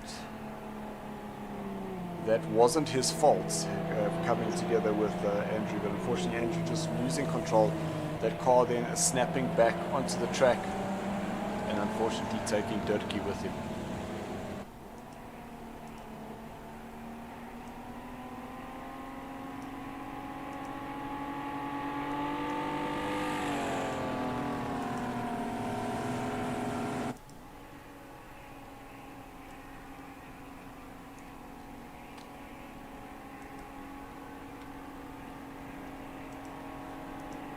So you say there's big plans for the new season? Yeah, a little bit of this, a little bit of that. And so soon, I think would be something. Miskin. Okay, as Vaughan Hills now leads the entire 11-car field out of turn number 9. The guys will get themselves into a single file, and once Vaughan approaches that start-finish line, it will be his move to get his foot down and get the race started here for the final round of the vintage touring car race, and here for the Alpha tier. So we are racing, and it looks like Dirkie's making a little bit of a move up on the inside of Adrian, and Vaughan getting a little bit of a slapper. That is actually looking to the inside on Brandon, but Brandon is still able to hang on to that second place as Vaughan slides that Ferrari around the first corner. There's the Dirkie out once again. I wonder whether that was contact or he just overcooked the wheel slightly and lost that traction and spun himself out, as Vaughan now heads down into turn number 5. He goes a little bit wide with his brother right behind him.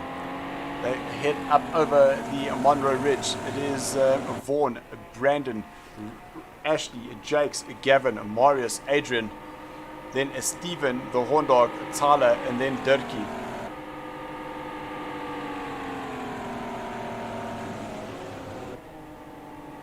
So the Hills brothers on the brakes together, and Vaughan was very, very late there. I thought he might run off there into the last corner, turn number 9. And Ashley's got the run on the Ferrari, Brandon, but Brandon tucks up in behind Vaughan. It looked like Vaughan was just protecting that braking line, and Vaughan touches the outside dirt. He's going to have 5 cars right on him as Brandon goes around the outside of his brother. Brandon now up into first place. Vaughan is in second. And Ashley now on the inside. A little touch there between Vaughan and Brandon. I mean, Vaughan and Ashley. Ashley is now up into second place. There's a car in the background there. That's Gavin. That's Gavin. It looks like he was very wide going into turn number 3 on the brakes, and that just pulled him right off. But we've got Ashley in third place, and Brandon Hills out in front with Jakes in a second, Ashley third, then Marius moving himself up now into fourth position.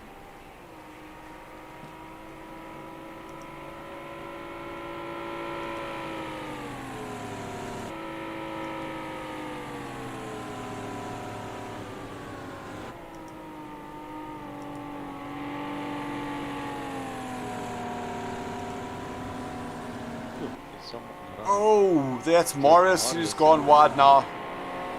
So Marius will now rejoin further down the field, but we've got Brandon Hills still out in front, being followed very closely by Jakes, and then it is Vaughan Hills. Jakes looking for an opportunity, but now all of a sudden what's happened is we've got Ferrari, Camaro, Ferrari, Camaro. So there are 3 Ferraris in the top 5, and we've got Andrew Horn moving up the order into 6th place. So apologies, that is 4 Ferraris in the top 5.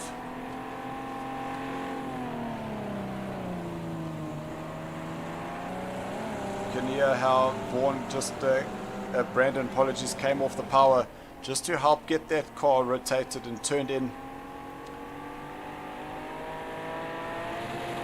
You can just hear how loose that car gets as he accelerates up over the hill. And Vaughan, I keep saying Vaughan, but it's not Vaughan, it's Brandon. What the hell? Just give me a bit the fast one. Ah, the fastest hills on the planet.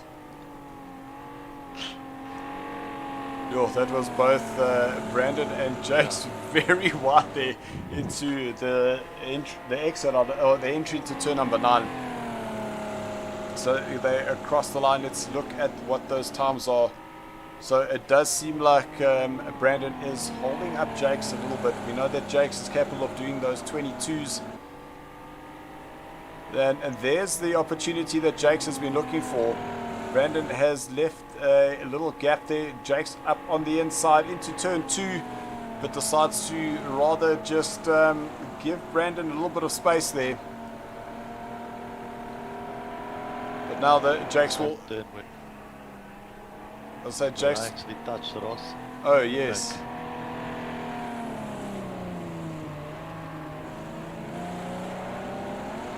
So Brandon having an almighty battle with Jakes out in front. And that's and I thought that was Jakes off. Heading down that hill, that car just did not turn in.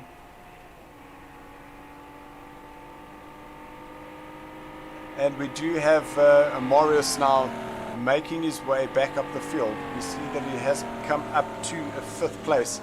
Then in front of him is Adrian. Ooh, Jake's getting himself a slowdown penalty.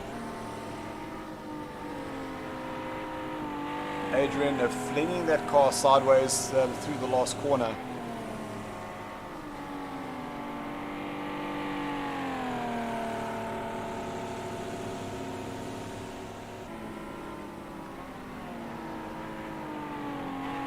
As they head into turn number 1, Marius starting to close up on that gap. But that is Marius wide. The Horn Dog is wide.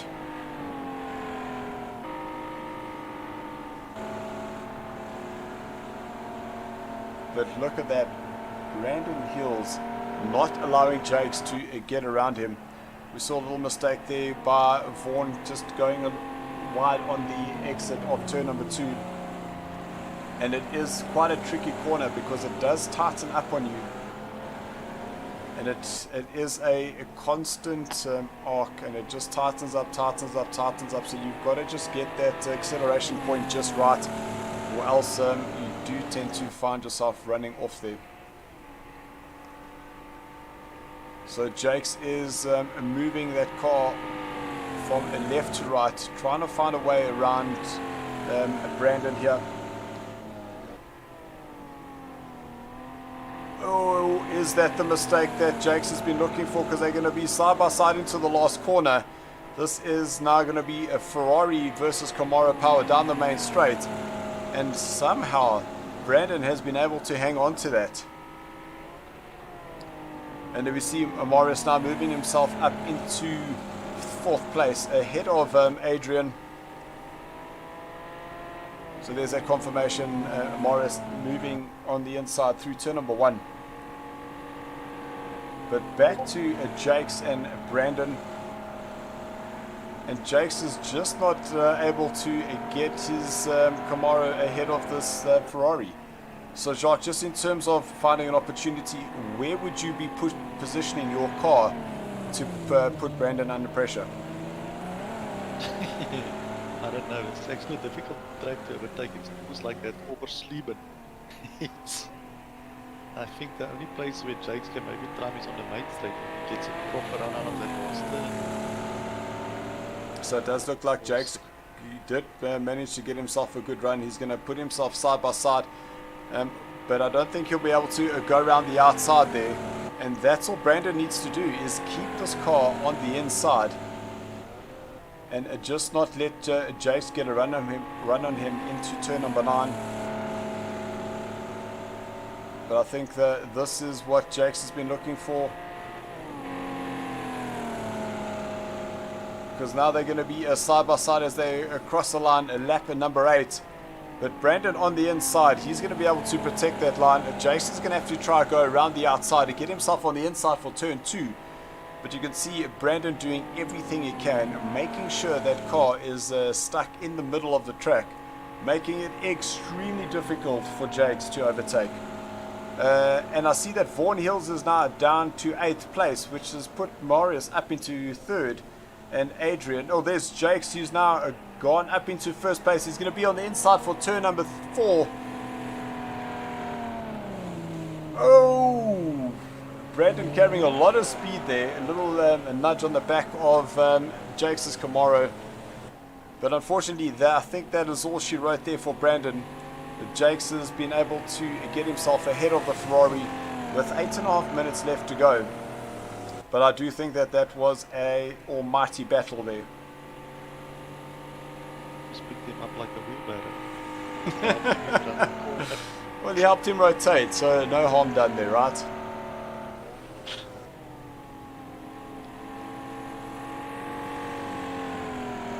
Eight minutes left, and it looks like Ashley and Adrian are about to have a little battle there, because Ashley is right in the toe of Adrian, as Ashley now on the outside. But we've seen this before. Adrian will just be able to get his car into the middle of the track, and Ashley will have to just allow Adrian through, and won't be able to make that move. There's Andrew Horn in 6th place, so he's now coming back. And there's the little cut back there by Ashley, being able to be on the outside for turn number 1, but then gets himself on the inside for turn 2. And that is Vaughan Hills battling against Tyler Scott. And that's Gavin behind Tyler. We did see Gavin going off into turn 3.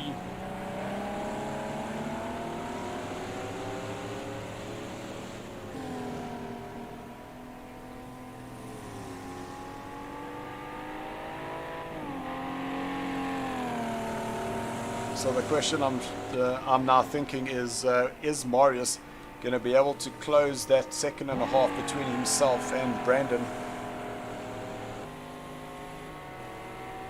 Because with 6 minutes left, we should be able to get in 4 more laps. For Marius. That's 22.9 for Marius. So Marius is currently the fastest driver on the track. yeah. Say the fastest is worth. The fastest doesn't always win, and that is definitely one of the SARCO mantras that we have here. And I must say that even though Jakes has got ahead of Brandon, whoa! I've actually never heard the tires squeal like that, so that was pretty interesting. It's was he was late for work before he came in the corner.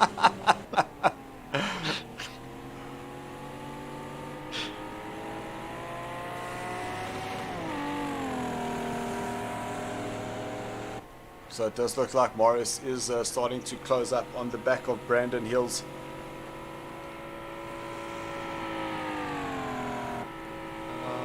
Closing and then pulling a little bit. Jacques, can we just jump to 8th place there, please? Because I'm seeing lots of action happening here. And that is Tyler, who has Gavin behind him.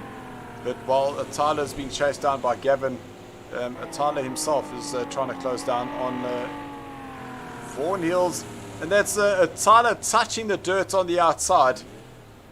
And unfortunately is spinning him out on that last corner, and if you don't get that entry right, that car just understeers and you definitely don't make it through that corner. So Dirkie closing up on the back of Steven. So Dirkie has had a torrid time here this evening. He's following it. Steps to It looks like it's the Team Rockstar Racing's night. Was definitely not tonight. by a couple of strings. Yeah, you could say that again. So 4 minutes left, and Jake's out in front has got Brandon 1.5 seconds behind him. But we got Marius closing up on Brandon Hills now, as we'll get a shot of them coming through the last corner. And we'll see, you can see Marius's previous time at 22.5 across the line, 23.3 for Jakes, 23.5 for Brandon, 23.3 for Marius. That's actually still very quick. Check at the times still left. Really to run that pace. Fair. I don't know what these guys smoke, but it must be strong. Marius touching the dirt on the outside. Brandon now defending that inside line. And there's Marius getting a little bit happy on the foot. He's going to try to go around the outside into turn number 4. We did see in the Bravo tier that Robert was going a little bit wide and just started being pressured through that corner. And Marius is going to try to go side by side through the Monroe. And there's Jake's losing it. Hitting the dirt on the outside. And that's Jake's mealy stew. And that now puts Brandon in first place, Marius in second. And this track you can never get too comfortable. And it does look like the tires on Marius's car are starting to get the better of him, because that car was very, very twitchy coming through that last corner. And just looking at the lap time, so a 124.1 for Brandon, 124.1 for Brandon, 124.0. You can see Brandon going very defensive up on the inside into turn number 2. Holding that much tighter line. You can hear a little gear down. So make sure he doesn't run wide. Marius touches the dirt on the outside. But now Marius now got the line to the inside. They are just about side by side. And Marius has been able to squeeze himself through there into turn number 3. So that's an absolutely incredible line that. But now Jake's in all sorts of trouble. He's going to be feeling that pressure now.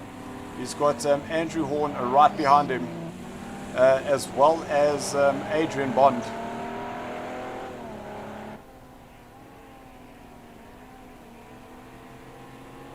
Jake's got some serious damage. You can see that little chrome piece out in front, so that's going to impact on his straight line speed. And if Andrew times this right, gets a late entry into turn number 9, you should be able to get the a jump on Jakes down that start-finish line. So Andrew looks like his approach was really good. He's just got to keep that nice and tight, but a little bit squirrely through there. And we'll see that Andrew Horn will now get past Jakes pretty easily in the end. So Jakes now down into 4th place, Andrew Horn up into 3rd. And I'm sure that Adrian Bond in that Ferrari is going to be able to get himself ahead of Jakes as well. But this is the final lap. Gavin going around the outside of Ashley. And that puts Gavin up on the inside. We saw Marius doing that, but now Gavin's getting it very sideways. Just about drifting in the dirt. Watch out, Dirkie. Oh my goodness. I'm not supposed to laugh at that, but I knew that Dirkie was there, and I had these visions of this car of Gavin's just snapping back and piling it back into Dirkie. But guys, that is the end of this race. That is the time done. Marius now coming around the corner for the last time in this championship. And Marius getting himself a win here this evening. And absolutely a great drive from him, starting down in 6th place, and Brandon Hills a 2nd for him. I'm sure he'll be absolutely ecstatic with that result.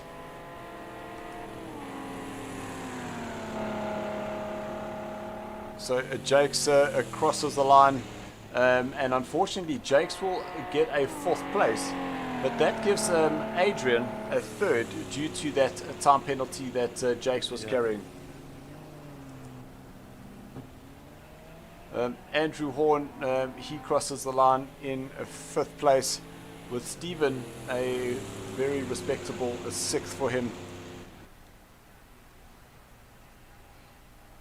So we didn't quite get the rest of the... But let's just get that up.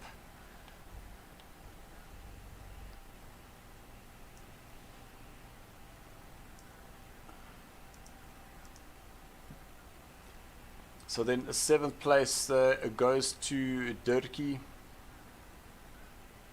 And I'm sure he'll be happy to just have this championship done and dusted. He did say that this was also one of his most unfortunate championships. Is just getting himself into strange places and unfortunately being bumped at some of the worst times. 8th place for Gavin is that Gavin did have the pace, but a few little mistakes through the evening, and we find him right down the order. Ashley comes home in 9th place, with Tyler in 10th, and that is Vaughan Hills down in 11th position.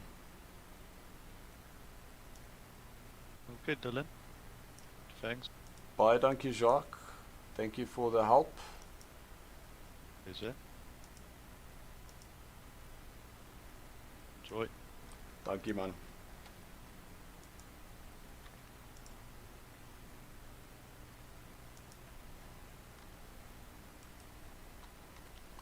So we're just working out the final tally for this evening.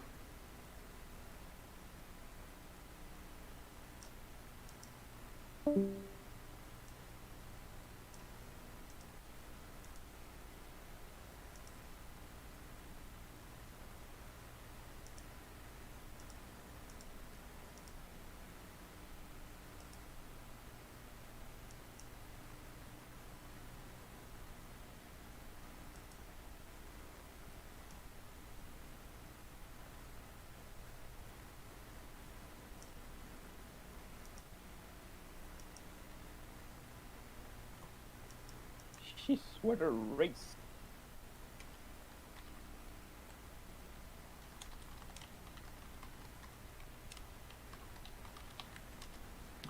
So just message the guys from the Discord.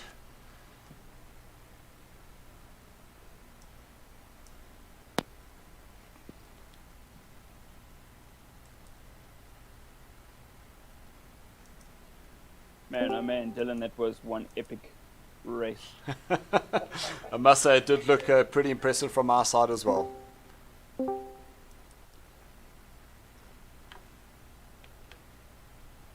What's up?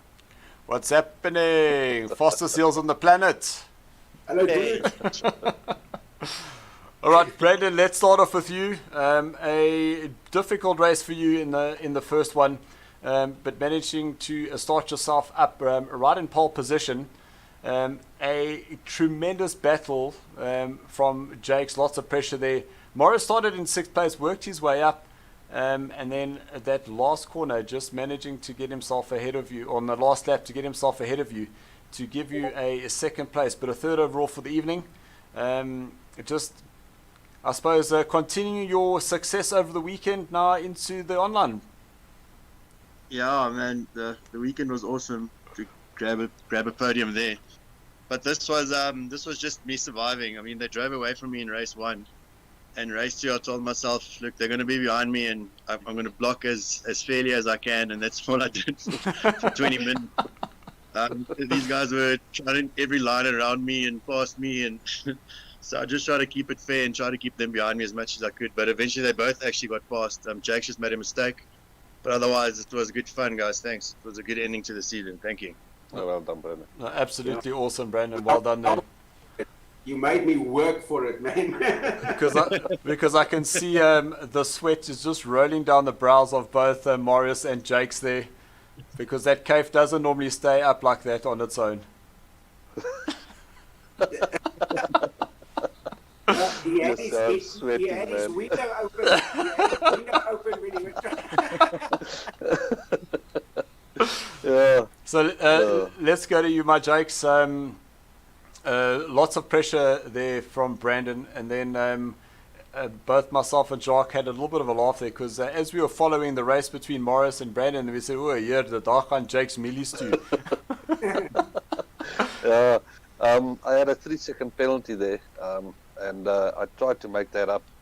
I was trying to finish 3 seconds ahead of Brandon, and I just put too much pressure on myself there. I should have just, relax a little bit, but I made that mistake, and that cost me a lot of time and a lot of damage. Yeah, I had a lot of damage. Yeah. My engine was on 21 and I had 20 in the front. I couldn't. I was just trying to stay ahead of. I can't even remember who was in front of me. It was Pete, Andrew? I can't remember. It was both Andrew Horn and then Adrian. Yeah, and luckily one of them made a mistake on that last corner, and I managed to take 4th place there. So I was extremely lucky there. The first race, man, there was an awesome battle between me and Marius there. We were actually just saying it looks like you guys have a bit of a tow rope going there, because that gap just did not change just about that entire first race. And it was, we honestly thought when Marius went around the outside onto the dirt that, oh shit, here comes problems. And then managed to just hold it, got himself on the inside, and from there you just weren't able to get ahead of him again. Yeah, he was just too fast for me. And, I had a little come together with Marius on Thursday's race. And I didn't want to repeat that, so I was a little bit more cautious there.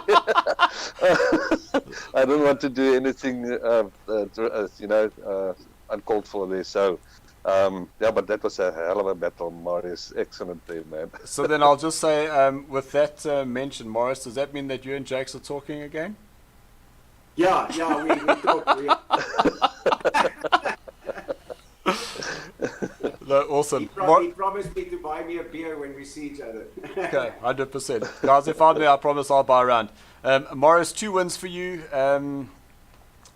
I can't say an easy win in the first one, but you did get out in front at just about lap number 2 and battled the entire way. And then I must say that the second race for me was definitely the better one for you, starting in 6th and working your way up to the top, and really just going around Brandon essentially on that last lap to take that win. Yeah, no, it was a very good battle, the first race with Jakes. I knew if I weren't going to be in front, it would be the same situation with me. I won't be able to pass again. So when I saw the gap, I knew I had to take it. Otherwise, it's looking at his backside the whole race. But it was extremely, a lot of pressure. It was great. It was a battle from the first lap to the last lap. It was awesome. The second race, Ashley nicked me on my inside, so I just went a little wide there. So I had to start, I had to fight back all over again. So this one was quite cool. I had a great battle with he defended, but I saw he defended well when him and Jakes were together. So I thought if he keeps on doing that, I can get closer. So, unfortunate Jakes spun out there, but it was a great battle. It was 2 great races. Yeah, Jakes went millies too. Season as well. It was great. Enjoyed it. Guys, thank you so much. I must say, just go back and watch the stream. You'll see how close it was. Absolutely incredible. Great effort there, Brandon. And there was a little time there where we had your brother ahead of you, and I thought, this is going to be an interesting battle. And unfortunately, he ran wide and started dropping down the order a bit there, and just wasn't able to get it back. So unfortunately there for Vaughan. But just want to say, guys, thank you very much. It was racing like this that brings the people back, coming to watch the stream, to come watch the racing, to come support the drivers. And without you as the drivers, this would not be possible. So thank you for your support.